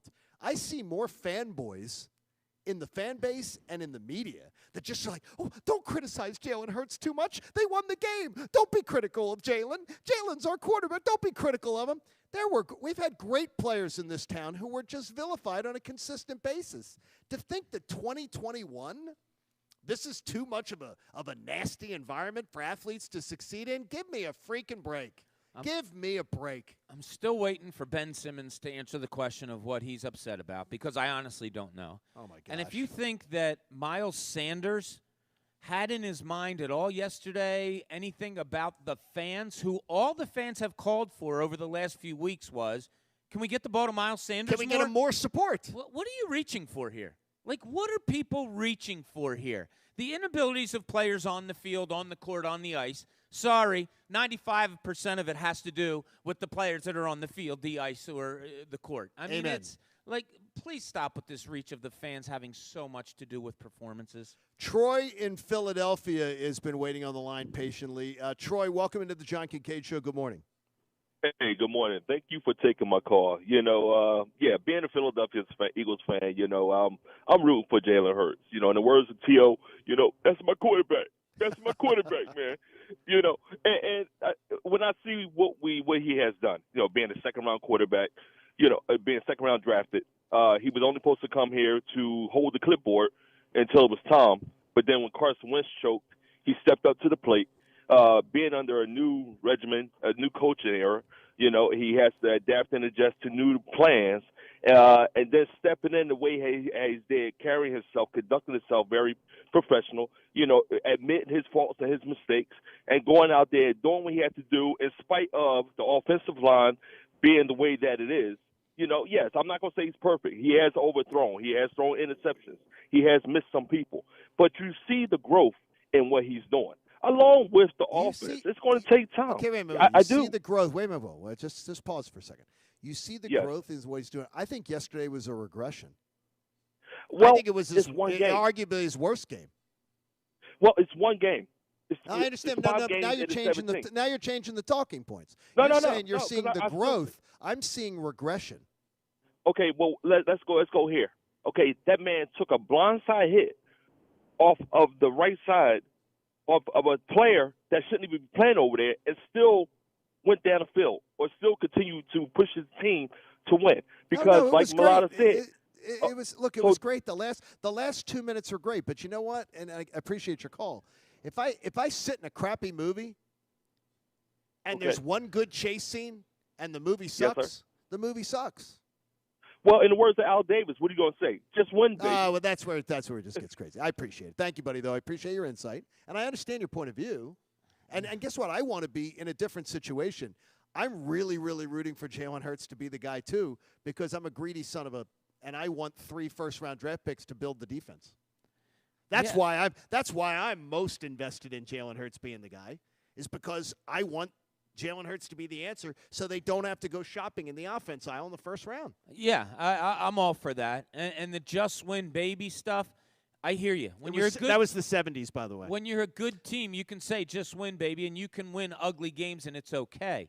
When you're a mediocre team and you're trying to build for the future, this is what you do. You pick at what was wrong yesterday. You find the deficiencies of the team. You don't say, well, it was just a win, and move on. That's not what this season is about. That's not what this team should be about this year. And you can't do it. Jalen Hurts yesterday, he wasn't that good. Was it his worst game out of 5? It could have been. But then again, what was he doing? What were they telling him to do out there? What was the coaching staff telling him to do? I mean, my God, there was only so many things. His best throw of the day was the best call of the day, and that was the long bomb to Watkins. Other than that, you really didn't have him do anything that would have made him look good. If Nick Sirianni's the general, he sends his whole platoon out to be slaughtered. I mean, he doesn't put people in the best position to succeed. He is not. And then it's going to be, I can't even imagine the nonsense that's going to come out of his mouth this afternoon. It'll be dog mentality. It'll be, we really showed fight. We really showed. Coach, they're fighting to overcome you. Yeah. You're the obstacle. Dog mentality.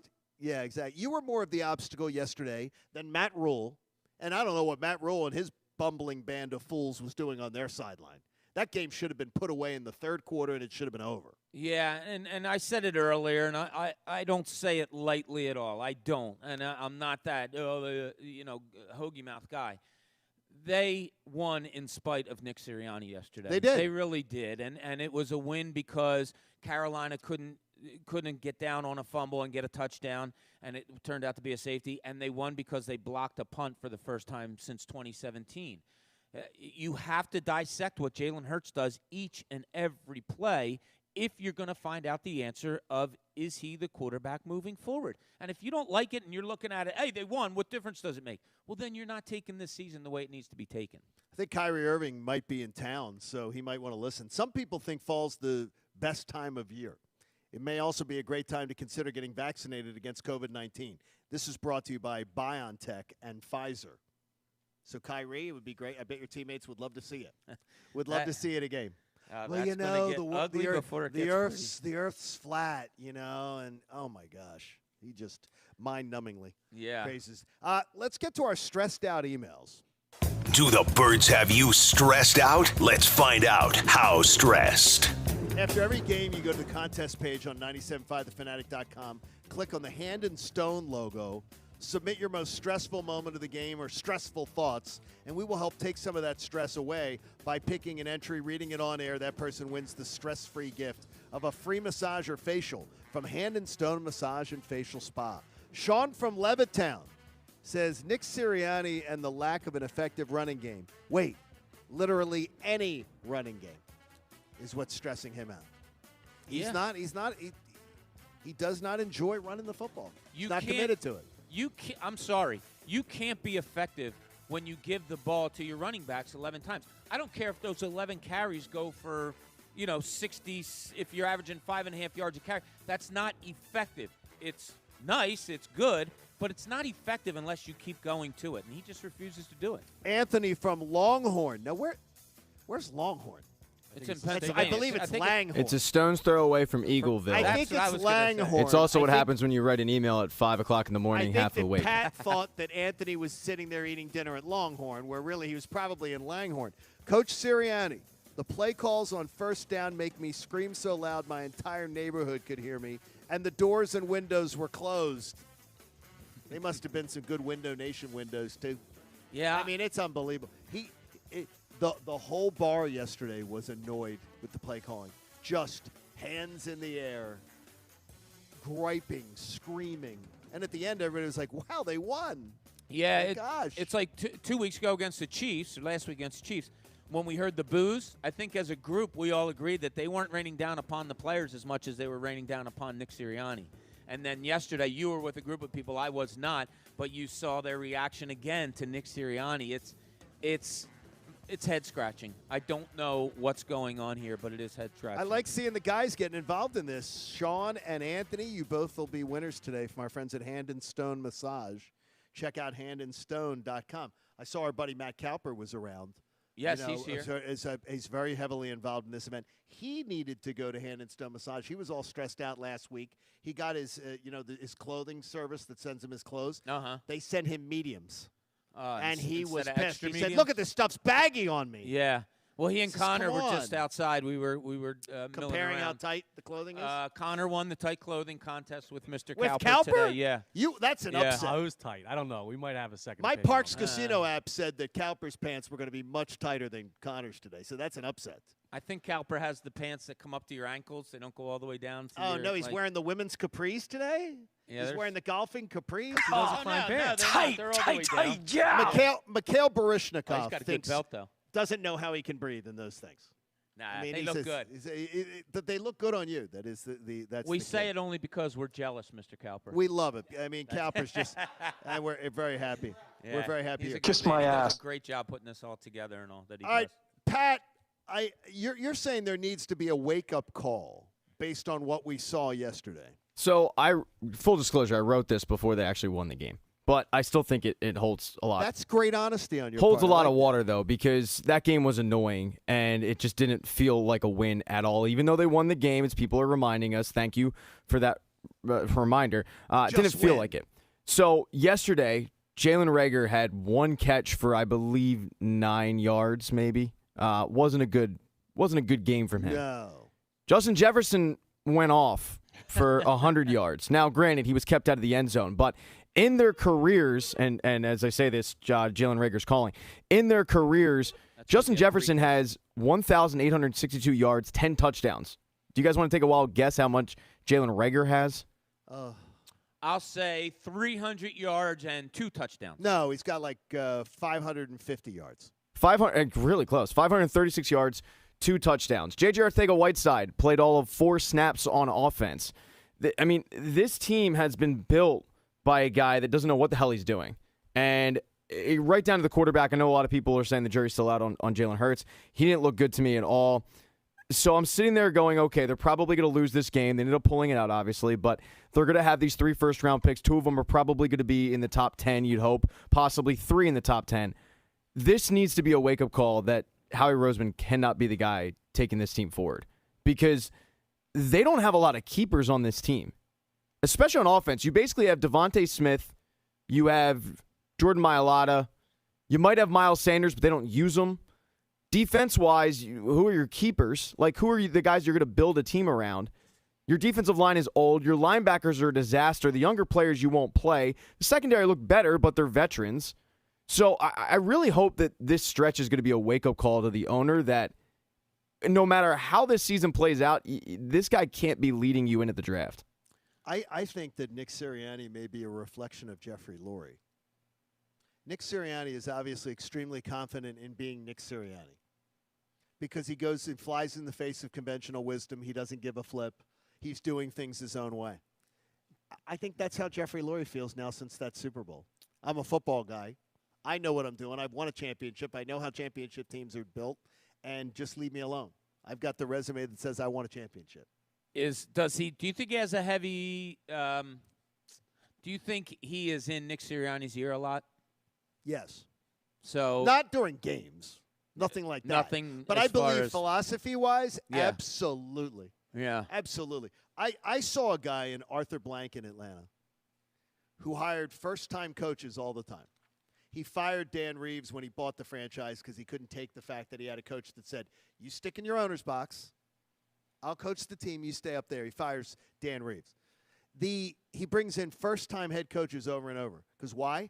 Every Monday afternoon, the head coach has to go to a private meeting with Arthur Blank to review, here was what my game plan was, here's what I do, and he still does it to today.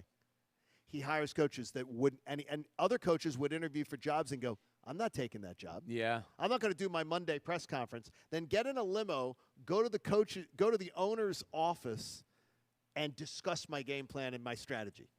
Yeah, that's different. That is different. And I think Jeffrey Lurie is more subversive than that. And as far as it's done more on the sly. In Atlanta, it was very public. It's not good. Yeah. There was something that really bothered me about the Eagles game yesterday that happened before the game even started, and it had to do with the offense, ironically enough. So Jordan Mailata becomes healthy. You're starting left tackle. Right. The guy that, at 24 years old, you've anointed, and rightfully so, and he's the left tackle of the future and all that. He gets healthy, but you don't start him at left tackle. Instead, because Lane Johnson is out again, you move him over to right tackle, and you bring Andre Dillard in to play left tackle again, and Andre Dillard did not play well at all last week when Jordan Mailata was out. Why? I mean, we talked about it last week. We thought the offensive line played well last week, right? Against Kansas City. Yes, we did. Why are you sitting Nate Herbig? Why wouldn't you keep the right side of your offensive line intact? Why wouldn't you put Jordan Mailata, who's going to be your left tackle of the future, back at his natural position, and therefore you're only making one change with one guy returning from health? Instead, you make two, where you put Mailata over to right tackle. He gives up 2 sacks. You bring Dillard back in at left tackle, who was not good the week before with 5 penalties. Why? I told you. He makes easy stuff complicated. Now, is that on him or Stoutland? I don't know. No, but I think Nick Sirianni's the guy who says, hey, he signs off on the plan. Yeah, I guess. And says, Hey, Will in Atlantic City joins us on The Fanatic. Good morning, Will. How are you? Guys, I don't want to go on a rant. I really don't. I just want to use some examples. So I fell asleep last night. I didn't watch the Kansas City Broncos game, but I heard that the Kansas City Buffalo game. But I woke up this morning and I found out that the Buffalo beat Kansas City. And I said to my buddy, I said, you know what, man? I said, let me guess. Andy Reid threw the ball like crazy, okay, and lost the game. I said, I don't know what the stats are, but let me look up the stats. Mahomes threw the ball 54 times and ran it like 20. And guess what? Buffalo had a balanced attack. They threw it like 25 times and ran it like, I don't know what it was, 28. I said, and then the Pittsburgh Steelers. I go, okay, well, the Pittsburgh Steelers beat the Broncos. Okay, let me guess. You got Ben Roethlisberger, a Pro Bowl.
A little bit, boys. They say they can barely hear us. Turn us way up is what they're saying. See? Now Bob was fiddling with dials. Bob was fiddling with the dials over here. No, I know better. I don't touch dials. You do not? No, I don't know anything about those. Stay away from the dials. Yeah. I just get behind the mic and, Yes, a little bit of knowledge and everything like that, which is great. Yeah. Oh man, there's a bouncer over there standing there too. By the way, the 9 o'clock hour is brought to you by the Bagster. It's a dumpster in a bag. Get yours today at Home Depot and Lowe's. For details, go to Bagster.com. So this gentleman was very comfortable behind a bar last night. I'm shocked. He's comfortable in front of you. He's obviously stood in front of many, been behind some. He was one of the most popular celebrity bartenders last night, Ricky Batalico. I enjoy jumping in with people. Hi, Ricky. You're a man of the people. We love seeing you. Doing that stuff. You love doing that. I do. You're not as good. We need a little more sound on, a little more volume on Ricky. A little more volume. A little more volume with Ricky. You were quite comfortable back there behind the bar. I loved being behind the bar last night. It's fun. I mean, it's great. You sit back there, you help out the people. Who cares? I mean, I don't know. Why wouldn't you want to do it? Tell us about that. I might have messed up some drinks, but hey. Hey, if nobody complained, you're good well, to it was go. probably for the better for them. Yeah, exactly. A little heavier pour. Yeah. Tell us about Darren Dalton, the man. The fact that this foundation was something that he formulated, that he was interested in getting involved with while he was still with us. Unbelievable leader. I mean, that's the one way I have a great story about Darren. When I first came up to the big leagues, okay? Now, you're a rookie coming up to that team. I mean, you have to think of the personalities on that team. I mean, from everywhere from Danny Jackson to Kurt Schilling, all the way down the line, Mitch, Lenny. I mean, and then there was Darren. He was kind of the glue that held everybody together on that ball club. And I will say this much. Here's a perfect example of his leadership. I was pitching early on in my career, and I'll never forget, it was about 2 months into the season, I shook him off. Timeout, walks out to the mound, looks me dead in the eye and says, "What's your ERA with me behind the plate?" I said, "I have no idea." He said, "0." He goes, What's it with, he brought up a name. Okay, yeah. And I said, "I don't know." He goes, "The rest." And he just walked back to home plate. What does that tell you? You follow my lead. Right, follow the lead. Yeah. And to me, that's impressive on a baseball field because there's a lot of egos out there. And when you can pull that off, and you're that type of person, but everybody respected him. There was no, in today's game, there's no real leadership factor when you look at teams. They may call him a captain. Derek Jeter was one of them, but I look at Dalton. I mean, he just led everybody, and everybody knew it. What I loved about just watching from afar Dalton was you think of leaders now. I think younger people now think of leaders as guys that are screaming and hollering, and there are some of those that are great. But Dalton wasn't that. And it was a group of big personalities, as you said, Rick. It was almost like that father in the room that would be like, whoa, and everybody would shut up and listen. He was, how do I put this? He was like the Godfather. Yes. I mean, I'm dead serious. You walked into the clubhouse and you knew who the leader was. You knew who you had to go to if you had an issue. And he didn't necessarily solve all your issues, but he would help you any way he can. Now, this course is wide open for you today. Yeah, I see that. A lot off the tee. There's plenty of space for Ricky to unleash. I got to buy I don't want any excuses. I'll still yes, you have to buy golf. No, I'm all right. Really? Yeah. It's a little damp. Well, if you look at my golf shoes, they look like sneakers anyway. Oh, you wear those kind of, like, real comfortable. I mean, I bet you I have New Balance on right now, and I bet you they have more. What size are you? I have an extra pair in my car. 11. Yeah, I'm like 11, 12. There we go. You want Bob's feet commingling with yours? It does not bother me even in the least. That'll be a foreign stank to your shoe. Have you ever gone skiing? skiing? Yes, that's terrible with the boots. Yeah, with the boots. Yeah, it's terrible. Yeah, bowling. Bowling's is terrible. Are you kidding me? There's so much fungus in those. It's be a great time today. Ricky Batalico here for the Darren Dalton event. A win is definitely a good elixir for work week. The Eagles learned that yesterday, but they're still just below average. The eye test tells you, though, something different. Is it okay to just enjoy the win for the time being and ignore the negatives? That's what people wanted to do on the ride home last night, as I heard Andrew Salchunas masterfully hosting the post-game show. Come on, a win's a win. We've heard it from some listeners today. I'd really like to be that guy. I'm not. I can't be. It's a hard thing to believe that what we saw yesterday is sustainable.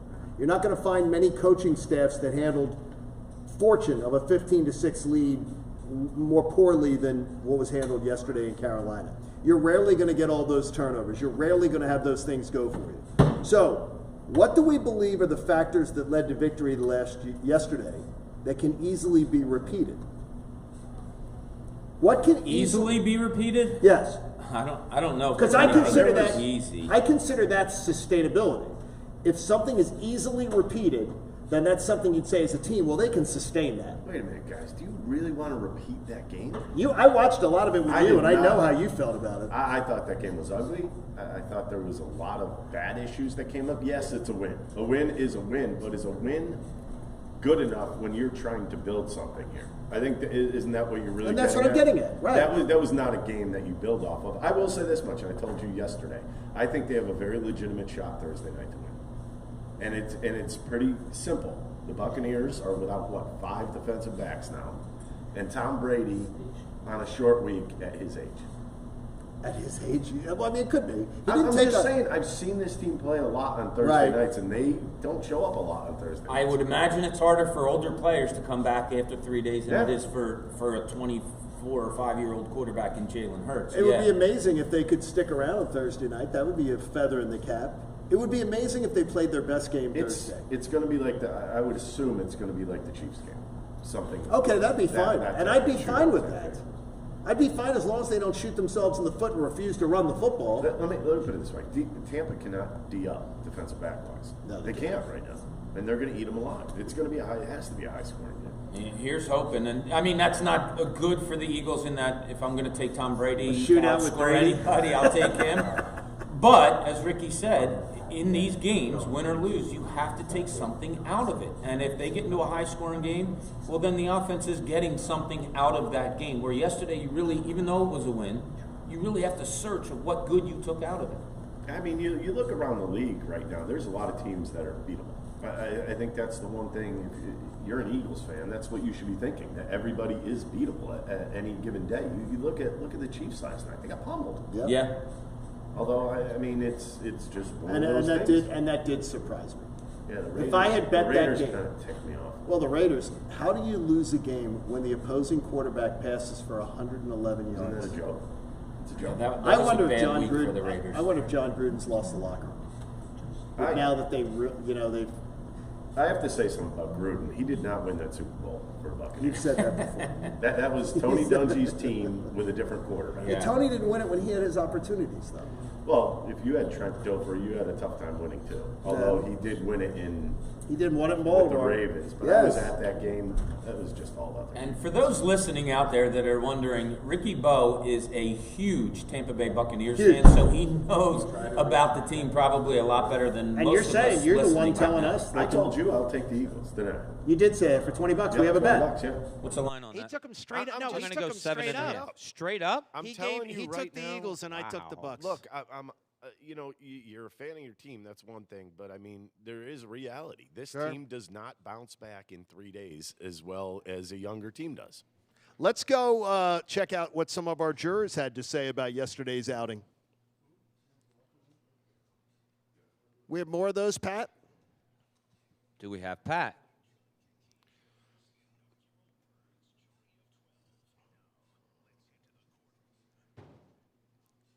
What do we got? That's good. Stand on the chair. Wow.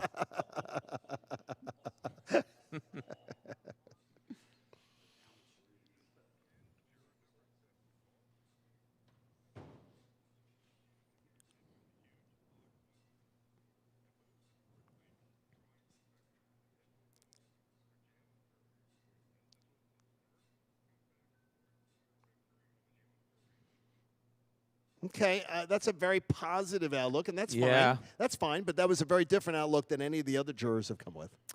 Yeah, yeah. No offense to my juror, Ken, but a little bit too positive. You got to deal in reality with this team this year, and the reality is they did win the game. Correct. And everybody did contribute. That is true. But if you, I guess, if you look at Jalen Hurts, does it come down to expectations?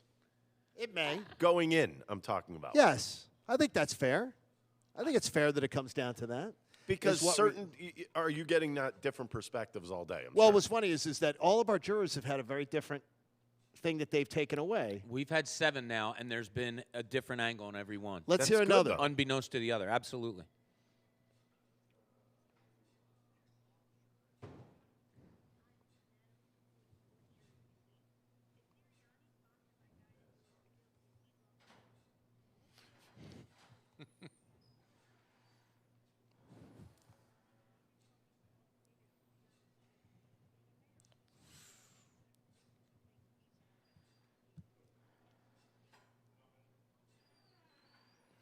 I like that, all except it's that would be a Window Nation window that we'd be talking about on this show. Yeah, but it's good But point by I get her, the yeah. point, though, that she was trying to make.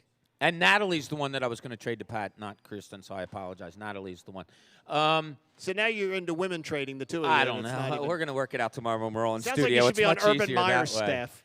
Yeah. All good. Again, good points there. Yes. You got the win. To me, it's more important to get out of the game something that you can build on than getting a win in a really, really bad performance. But I think, like I said, expectations. That person is thinking, let's win enough games to get in the playoffs, right? Which is crazy to me. But there you go. See, that's craziness. Okay, but if you ask people at the beginning of the year what their record is going to be, you'll hear 10 different records. What was interesting is that what we had earlier on today when we had Zach Berman join us. Zach said he expected them to win the games they won this year, that they would look like yesterday's win, not like week 1 against Atlanta. So he said for him, he expected their wins to be ugly looking. Yeah, but Zach's with them every day. He knows he's under the hood. I think people watching that game, we were watching that game, and it was kind of like you almost, if you're at home, you almost want to turn the TV off. That's like in the bar, people were going nuts. Yeah, they were yelling at the screen. It was, I don't want to say comically ugly because that puts down the players' effort, in my opinion. But it was equally ugly. Can we say that? When Sanders went out of bounds with a minute 20 left, and he did it place twice. Went nuts. Oh yes. Yeah. I mean, people jumping up and down. What is he doing? They're right. What is he doing going out of bounds? How much fun was it last night, though, afterwards? It was a good time. Had a really good time last night. Everybody, I mean, it was a really good crowd, but it wasn't out of hand. Everybody there? Everybody seemed to have a really good time. Pat, is that pretty much the last of it? One more? Okay. Hi, Kristen.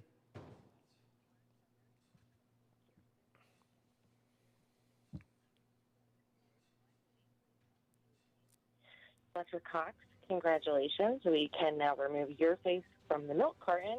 Also, the hurry-up offense clearly works, so let's keep doing that. On the bright side, we are not the 0-5 Jacksonville Jaguars. All right, y'all. Signing off till next week. There you go. And she says Kirsten, which is what I said the other day. I'm confused on her. She says Kirsten. This is why I renamed her Sally. It's just so it's easier. Sally. It's easier to call her Sally. So she's Pat. Sally Pat. She's your jury. You name her Sally from now on. Yeah, she's Sally. That's good. I like that. He just Sally. renames More this people? Kirsten, Kristen. Well, Kirsten. Pam. I said to her, I had it right last week, and people were correcting me, going, "No, you had it wrong." But it was Kirsten.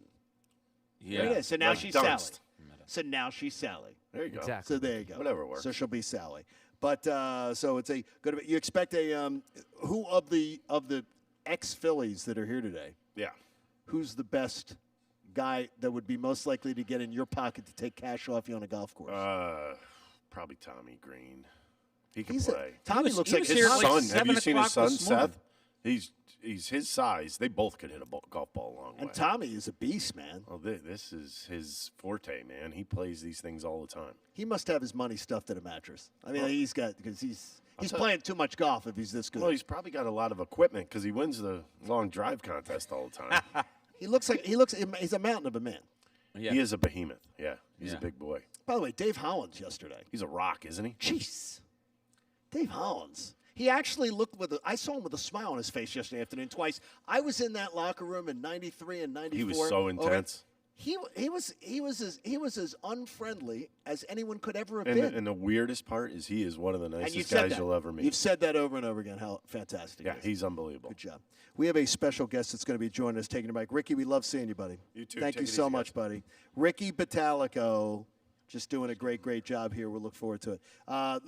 Bob, I rate goodie bags. You rate Have them? you been through the goodie bag? I have not really You've not yet. gone through the goodie bag yet? Because I hear it's really, really good. I imagine the it shirt's is. high quality. Oh, yeah, and a good color. Problem is, I just saw Ben Davis wearing it out there. Problem is, I cannot tell the color of the shirt. It's kind of a lime, I would call it. A lime shirt, because I'm being shade blind.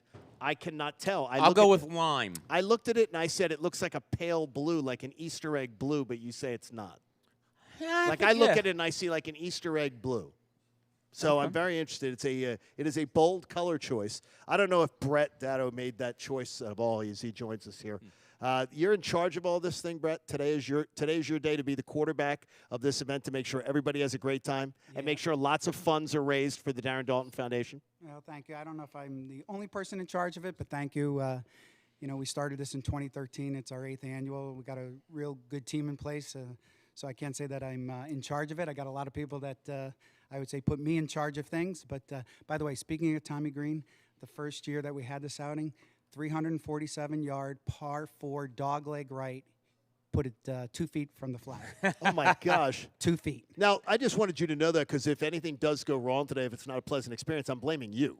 Why? So just take ownership of it. Wow. I mean, it's going to be, you're the one. It looks like a great event, and last night was a fantastic event. And to see people so connected to that era, Darren's era, and so many of Darren's teammates back here in town, it's an amazing testament to what you guys got started. And you were with Darren back in that, that day and age. Yeah, I mean, I was fortunate to know Darren back in 1994 after the good 93 World Series run. Got to know a lot of his teammates then, and then unfortunately when Darren was diagnosed, we realized that we needed to, have some people, step up and carry on the mission. So we have great ambassadors: Crucky, Mickey Morandini, Danny Jackson, Don Carmen. We put Andrew Knapp on. And it's just been fantastic to see the type of support from his teammates and from other guys that have gotten to know him over the years. And you guys try to take the little things off the plate of families that are fighting brain cancer right now, with someone in their family fighting brain cancer. As a cancer patient myself, I know how much slipped through the cracks. And I'm a stickler for those kind of details. Yeah. For a lot of people, financially, that's where it slips through the cracks. That's the biggest thing that we see, is that families are struggling, and we want to make sure that we take the focus off their medical treatment and their concerns over obviously dealing with such a debilitating disease. So we want to be there for them financially and help them through these struggling times, because most of the patients and applicants can't work. So they need an income. They need some means to pay their expenses. So that's what we're here for. And talk a little bit about Darren Dalton when he was diagnosed and what was going on with him. He was looking past that to others. It wasn't just about him and this being about him, but expanding it to the others that he was going through. Yeah, and I think that's right, Bob. I mean, I think it's a product of who Darren was, not only throughout his playing career, but after his playing career. There wasn't a person that Darren wouldn't stop, take a photograph. Obviously, we heard last night, if there was lipstick on Darren, everybody's cheeks would have, some kisses on it, because that's who Darren was. You got a hug, you got a big smile, you got a photograph. So I think, Darren recognized that it was all about the people, and he wanted to do something to thank everybody for supporting him over his playing career and afterwards. If people aren't with us today here at this event, how could they potentially be a part of it? Yeah, there's 3 big ways. I mean, you can follow us on Facebook, you can go on our Instagram account, and then you can go to www.darrendaltonfoundation.org. There's ways to get involved there. You can be a volunteer. You can come to some of our events, like the celebrity bartending last night.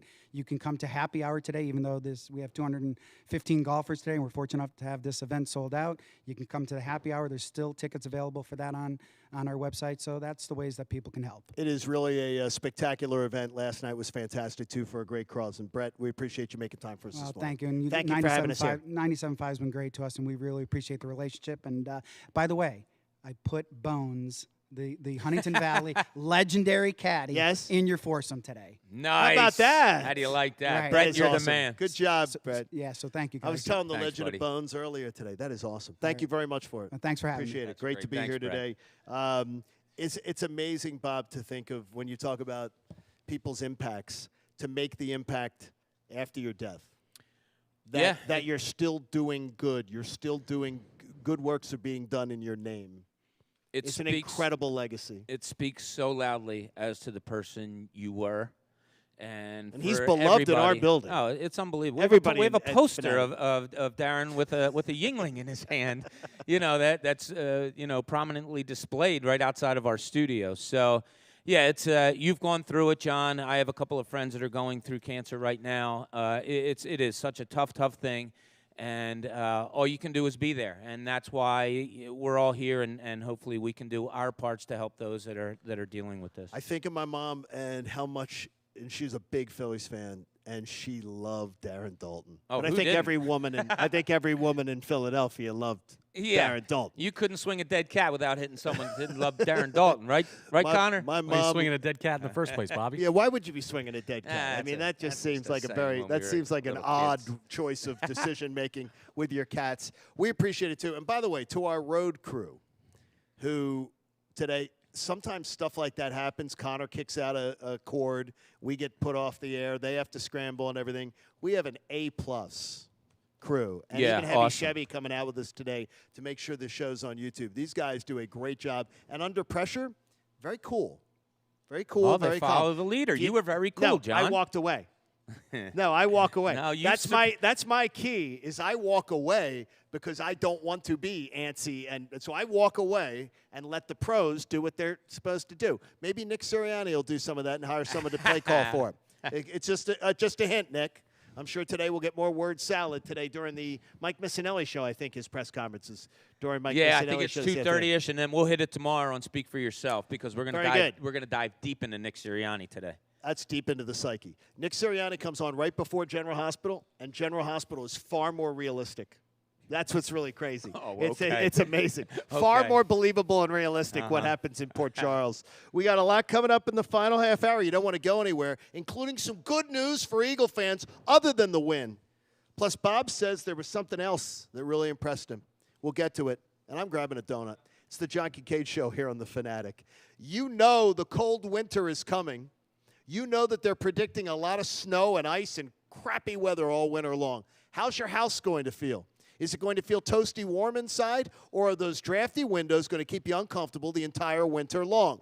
My guess is the latter. That's why you need to get into my friends at Window Nation. Window Nation allows you to do your window shopping online, every color, every style that you want. Go to windownation.com and check them out for yourself. Then you call 866-90-NATION, and you get set up, and you say, John Kincade told me there was this amazing deal, and it can't be true. But it is. Buy 2 windows, get 2 free. No money down, no payments, no interest for 24 months. So it'll be October of 2023 before they're billing you for all the wonderful change to your home environment that comes with getting new windows, including those cost savings of your energy bills. Buy 2, get 2 free. No money down, no payments, no interest for 24 months. Call 866-90-NATION. Check out windownation.com on the web. Tell them Kincade sent you.